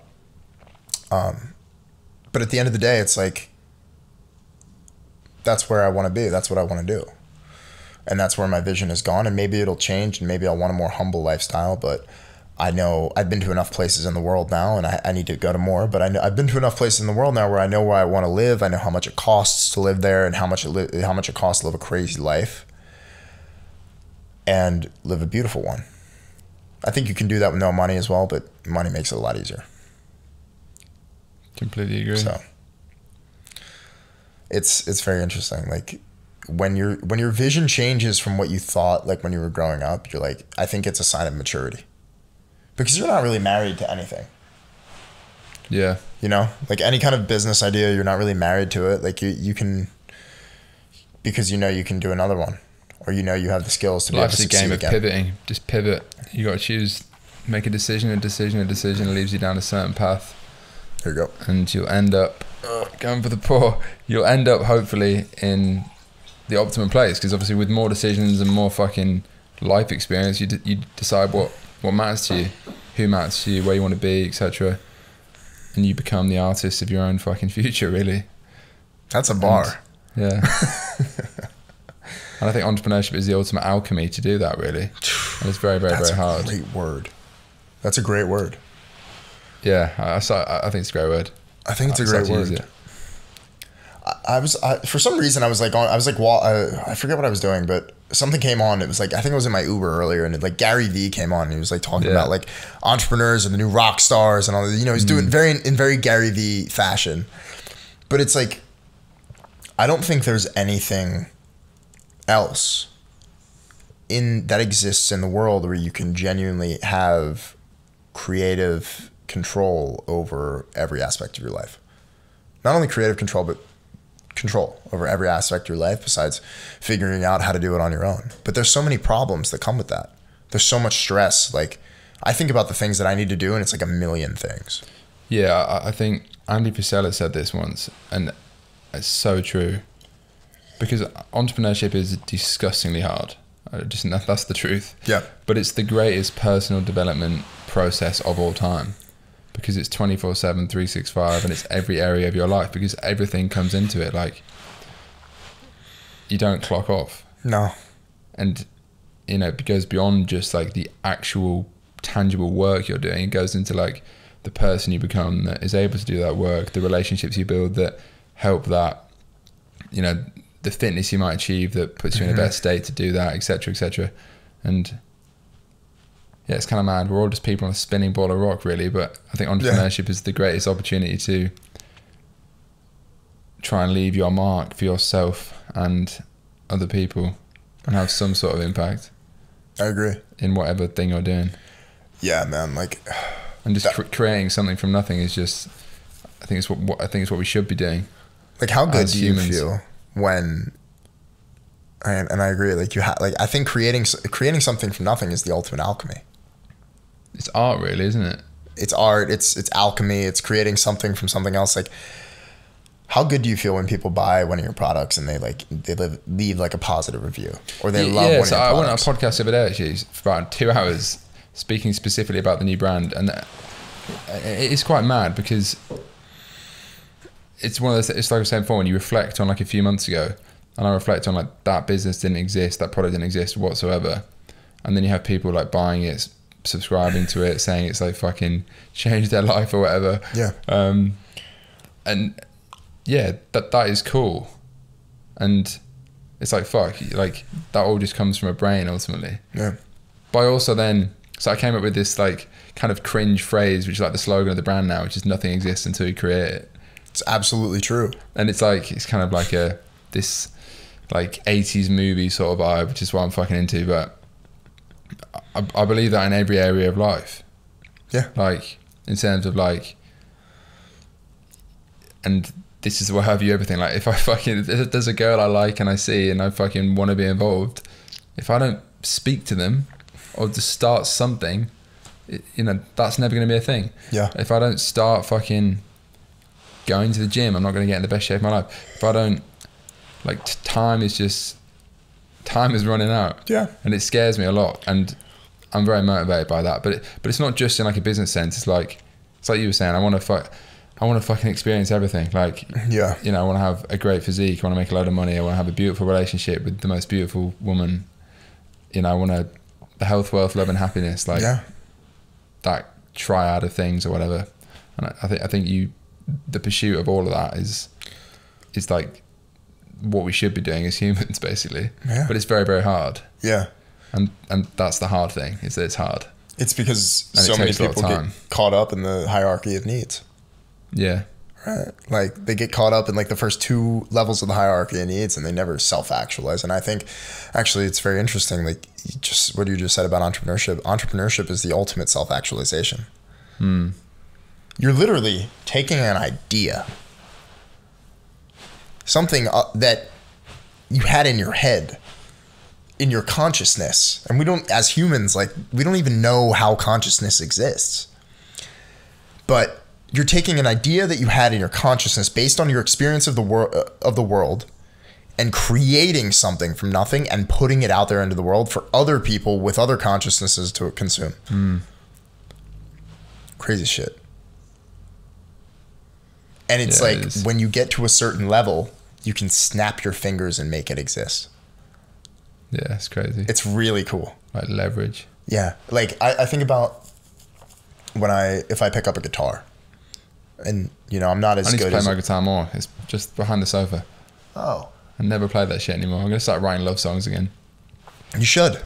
Because... It used to be about girls that don't exist. Because, yeah, well, because you need some sort of outlet, right? But, like, I think about guitar, right? Like, I've played enough guitar in my life to where if I pick up the guitar and I start doing things, and I start pressing things and moving both of my hands, and I turn my brain off, some random things happen, and sometimes it sounds good. And I can pick up the guitar and I can just play. And I think that's the ultimate metaphor for life. Yeah. When you get to a certain level of experience or competence or conviction, whatever the hell you want to call it, you can start to pick things up and just play. And that's a beautiful thing to do, right? Like after you've gone through the shit, like music, for example, guitar, your fingers hurt. You don't want to play anymore. You're making mistakes. You sound like shit until one day you play that minor pentatonic scale, or you play that riff, right? Like I remember when I heard "Since I've Been Loving You" by Led Zeppelin, the live version from Madison Square Garden in 1973, and I said, I want to do that. And it took me until I was about 20 years old to get that song right, or be able to have the competency to even play that song. Right? Because I didn't play all that. I stopped for years when I was in my teens, and like I picked it up, and then I realized how much I loved the creative process, and I loved music, and I loved art, and I like so many things, dude. Fashion, art, design, architect, like all the things, like the things that make the world beautiful, the things that make a place worth visiting, or you know, and I appreciate that so much because I appreciate craftsmanship. Yeah. And when you appreciate craftsmanship and the work and the labor that went into creating something beautiful, because you've done that. The only way you can appreciate that is if you've done it yourself. Business is the same thing. Yeah, I actually said this last night again to this girl. I said a lot of fucking wise shit. And I just think like life is the pursuit of beauty and shit. It kind of sounds like flippant, but to me it is like I'm always just pursuing like movie scene moments and shit, and like even absolutely. The best clips from a podcast kind of feel like that, because it's just like discussing powerful things with like nice lights and shit. You know, like a moment with someone that you fucking have wanted to see for a long time is the same sort of shit. You know, a moment on a trip that you remember forever could be the same sort of thing. I feel like my entire life is just trying to run away from like the mundane and try and make everything. And yeah, like the creation of fucking, you know, listening to music, putting certain lights on, like certain smells, creating something that looks aesthetically pleasing, is all just escaping from the mundaneness of just basic human existence. And for me, I just feel like I'm running away from just normality and trying to create like this fucking dream world, which is like what it says on that fucking canvas. So I think deep down, that's what it's all about. It's just like trying to live as much as I can. I think you're doing it well. In that sort of vibe. I think you're doing it very well. I really do. Bro, I feel like I'm in Blade Runner right now. Yeah, it's cool. Like, there's for some reason, I always get to talking about like philosophy for some reason. And I always bring up the myth of Sisyphus, but I'm not going to bring it up here because it doesn't relate. But there was an anthology of like philosophy writings that I read when I was 18. And it completely, I don't remember what half of them said, but I remember it just changed my perspective. And my perspective now is quite relationary to what I read in these books. I think, and this guy named Soren Kierkegaard wrote something called it's like Death into Despair, and he talks about how every single person lives, and it's also I believe it's based on Buddhism, but he wrote this essay on how every single human lives their lives in despair, and their entire goal of life is to bring yourself from the depths of despair and to finally get out of it. And his whole point of the essay was very morbid, but he said the only way we can get out of despair is if we can die, or something like that.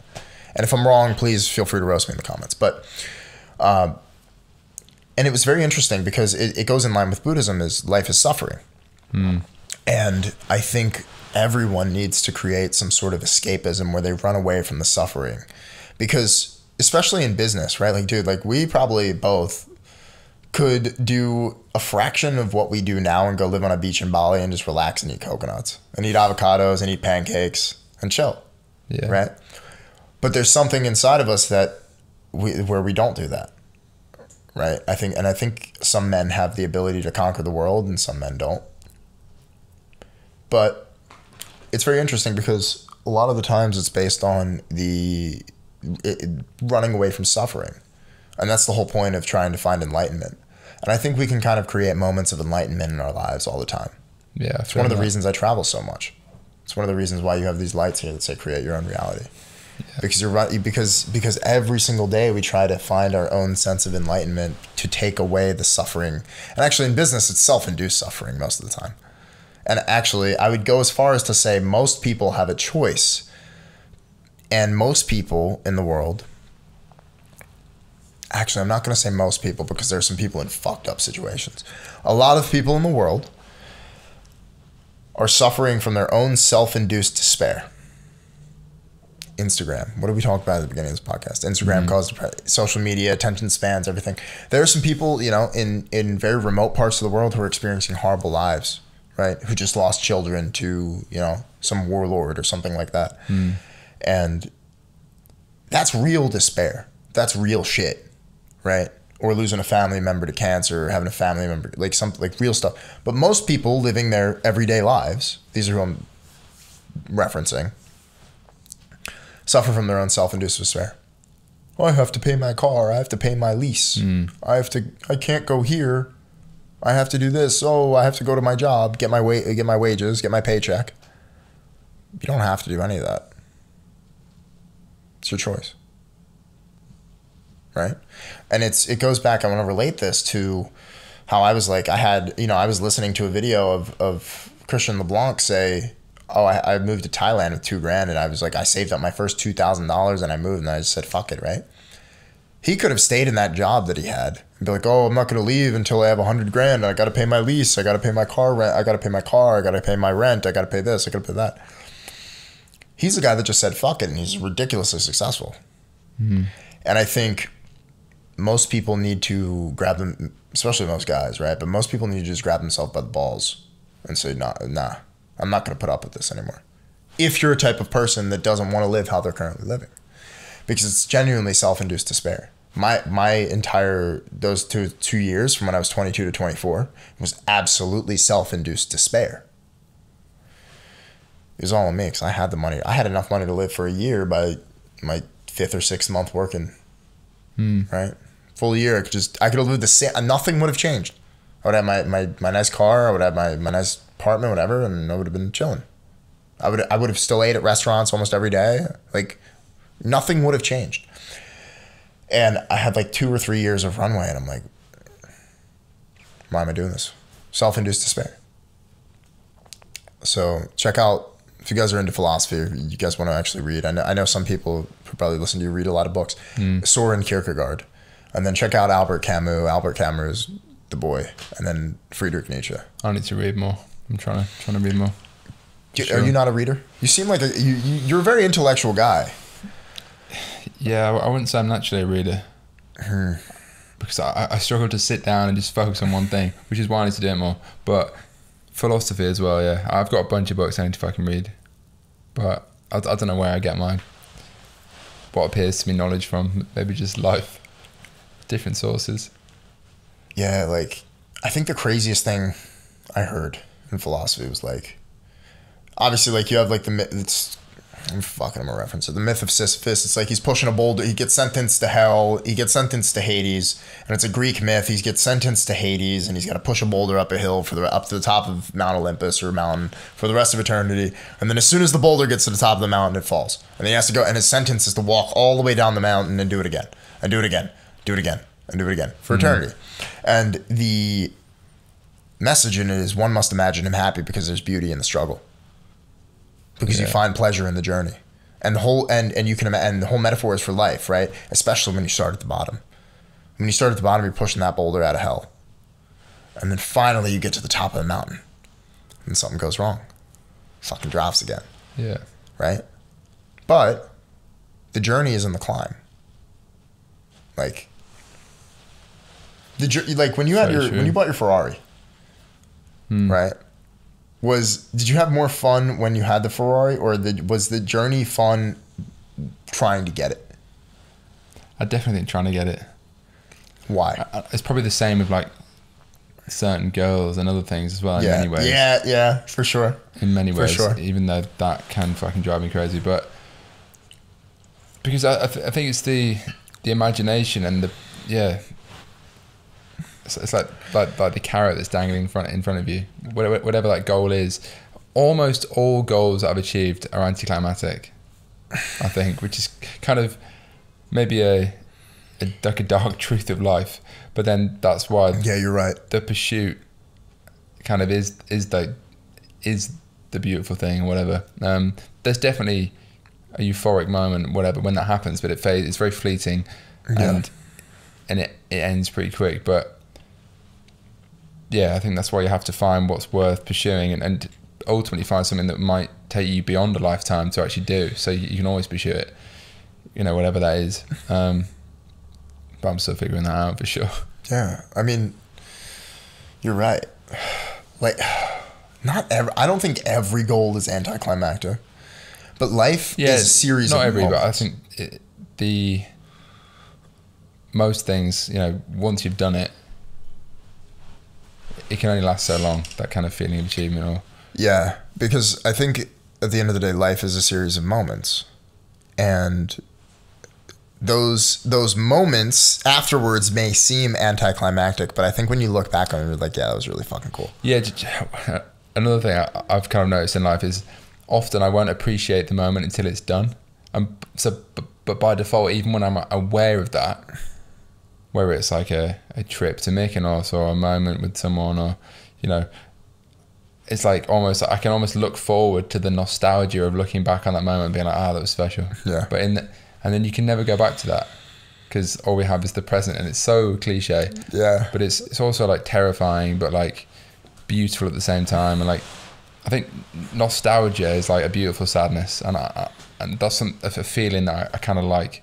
It's like just looking back at times and thinking, that was special or cool, and you can only do that looking back in hindsight. You know what the best songs are?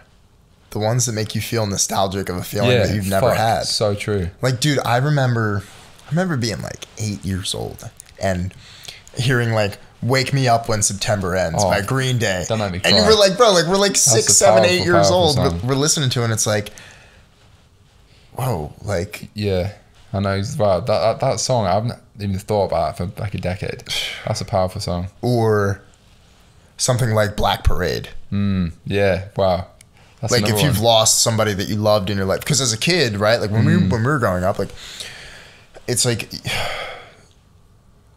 that's or like something like Welcome to Black Parade, right? Like that song is about a boy reminiscing on the loss of a young man reminiscing on the loss of his father. Yeah, it's crazy. Right?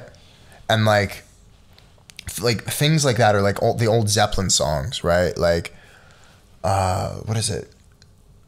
You got Heartbreaker by Zeppelin, right? Or you got Since I've Been Loving You, where he's talking about his girl cheating on him, right? I walked in the front door, I heard the back door slam, right? And it's just like when you're older, and I think when like growing up, it's like those songs already made us feel nostalgic, and now when I listen to those songs, I'm like, whoa. Yeah, that's what he was saying. Yeah, like John Mayer Battle Studies or the song Assassin, right? And it's like, you can listen to that song when you're a kid, and it's like, little did I know that girl was an assassin too. And then like when you live your life and you grow up, you're like, you meet some people, and it's like, whoa, like I feel this, like I really feel this song.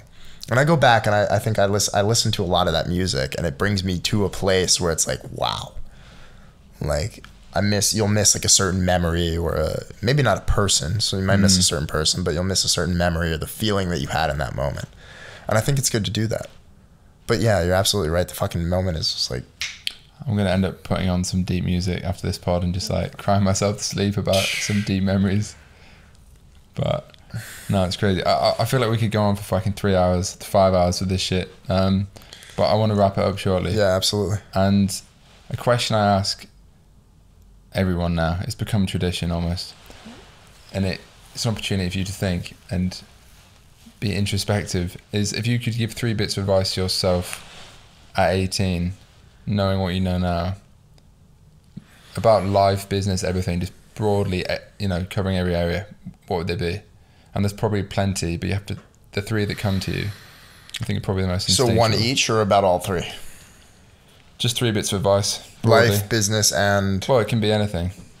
All 3 can cover anything. It's any part of life. Because I got asked this question on my own pod, and it was fucking difficult to answer, but it was, I think, powerful.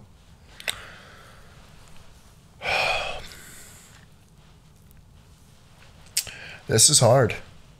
There's so many things I want to say. So,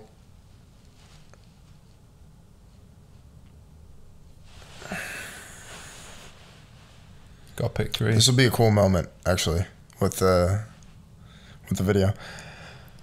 Okay. So,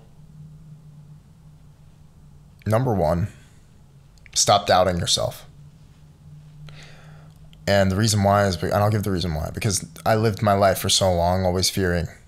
The reason I didn't, and actually when I told the lacrosse story, the reason I feel like I didn't perform or play as well as that I thought, as I knew that I could perform, was because I was scared that I would miss a shot, or I was scared I was going to drop the ball, and that mentality. So if I had to go back and be 18 and I would say stop doubting yourself and really truly believe it, and do everything that you possibly can to get into the mode of actually genuinely believing in yourself.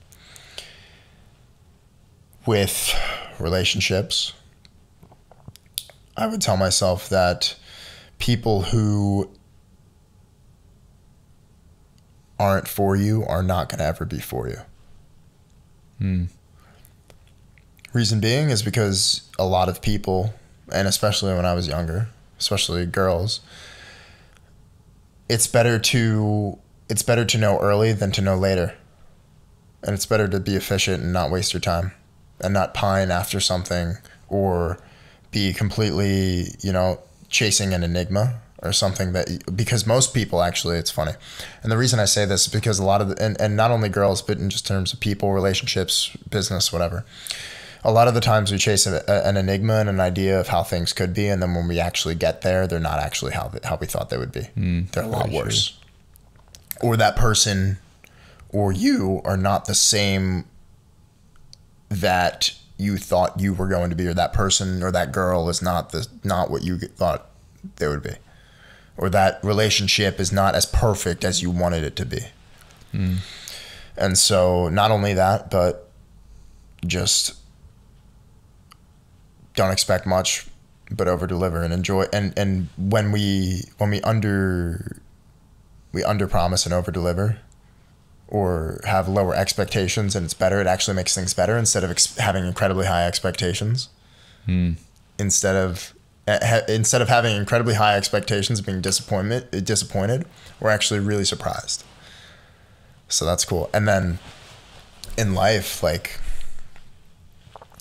stand by your word, and when you get started on something, do it, and stop doubting yourself again. That's about it. I think I would be a lot further ahead if I didn't grow up with a lot of self-doubt, or have self-doubt at all. But it's a very hard thing to eliminate. So I think that's it. just off the top of my head, that's it. I could probably think for hours and be like, oh, like, you know, buy Bitcoin or yeah. like we're like, you know. That's good. That's good. So that's really it, Matt. I appreciate you a lot for having me on, man. It's been a good chat. I think so. We covered a lot of shit. I think so. Very interesting. For some reason, I thought I was going to be a little bit more loud and a little bit more like kind of in your face and punchy, kind of how I tend to be. But you do a very good job of cultivating and creating a vibe. Just a very relaxed space. That's the plan. So if it works, I'm glad. No, it does. I expect to be like in your face, like, no, they did it, like, do this, like, you know, so. But yeah, it's been beautiful. I'm really liking London, man. I gotta say. Yeah, it's cool. You should move here. I should move here. I don't know if I could live here full time. Yeah. I kind of been doing this thing now where like I live anywhere it's warm. But I was walking down Regent Street today. I was doing some shopping. The weather's been crazy recently. The weather's been really nice. It feels like LA.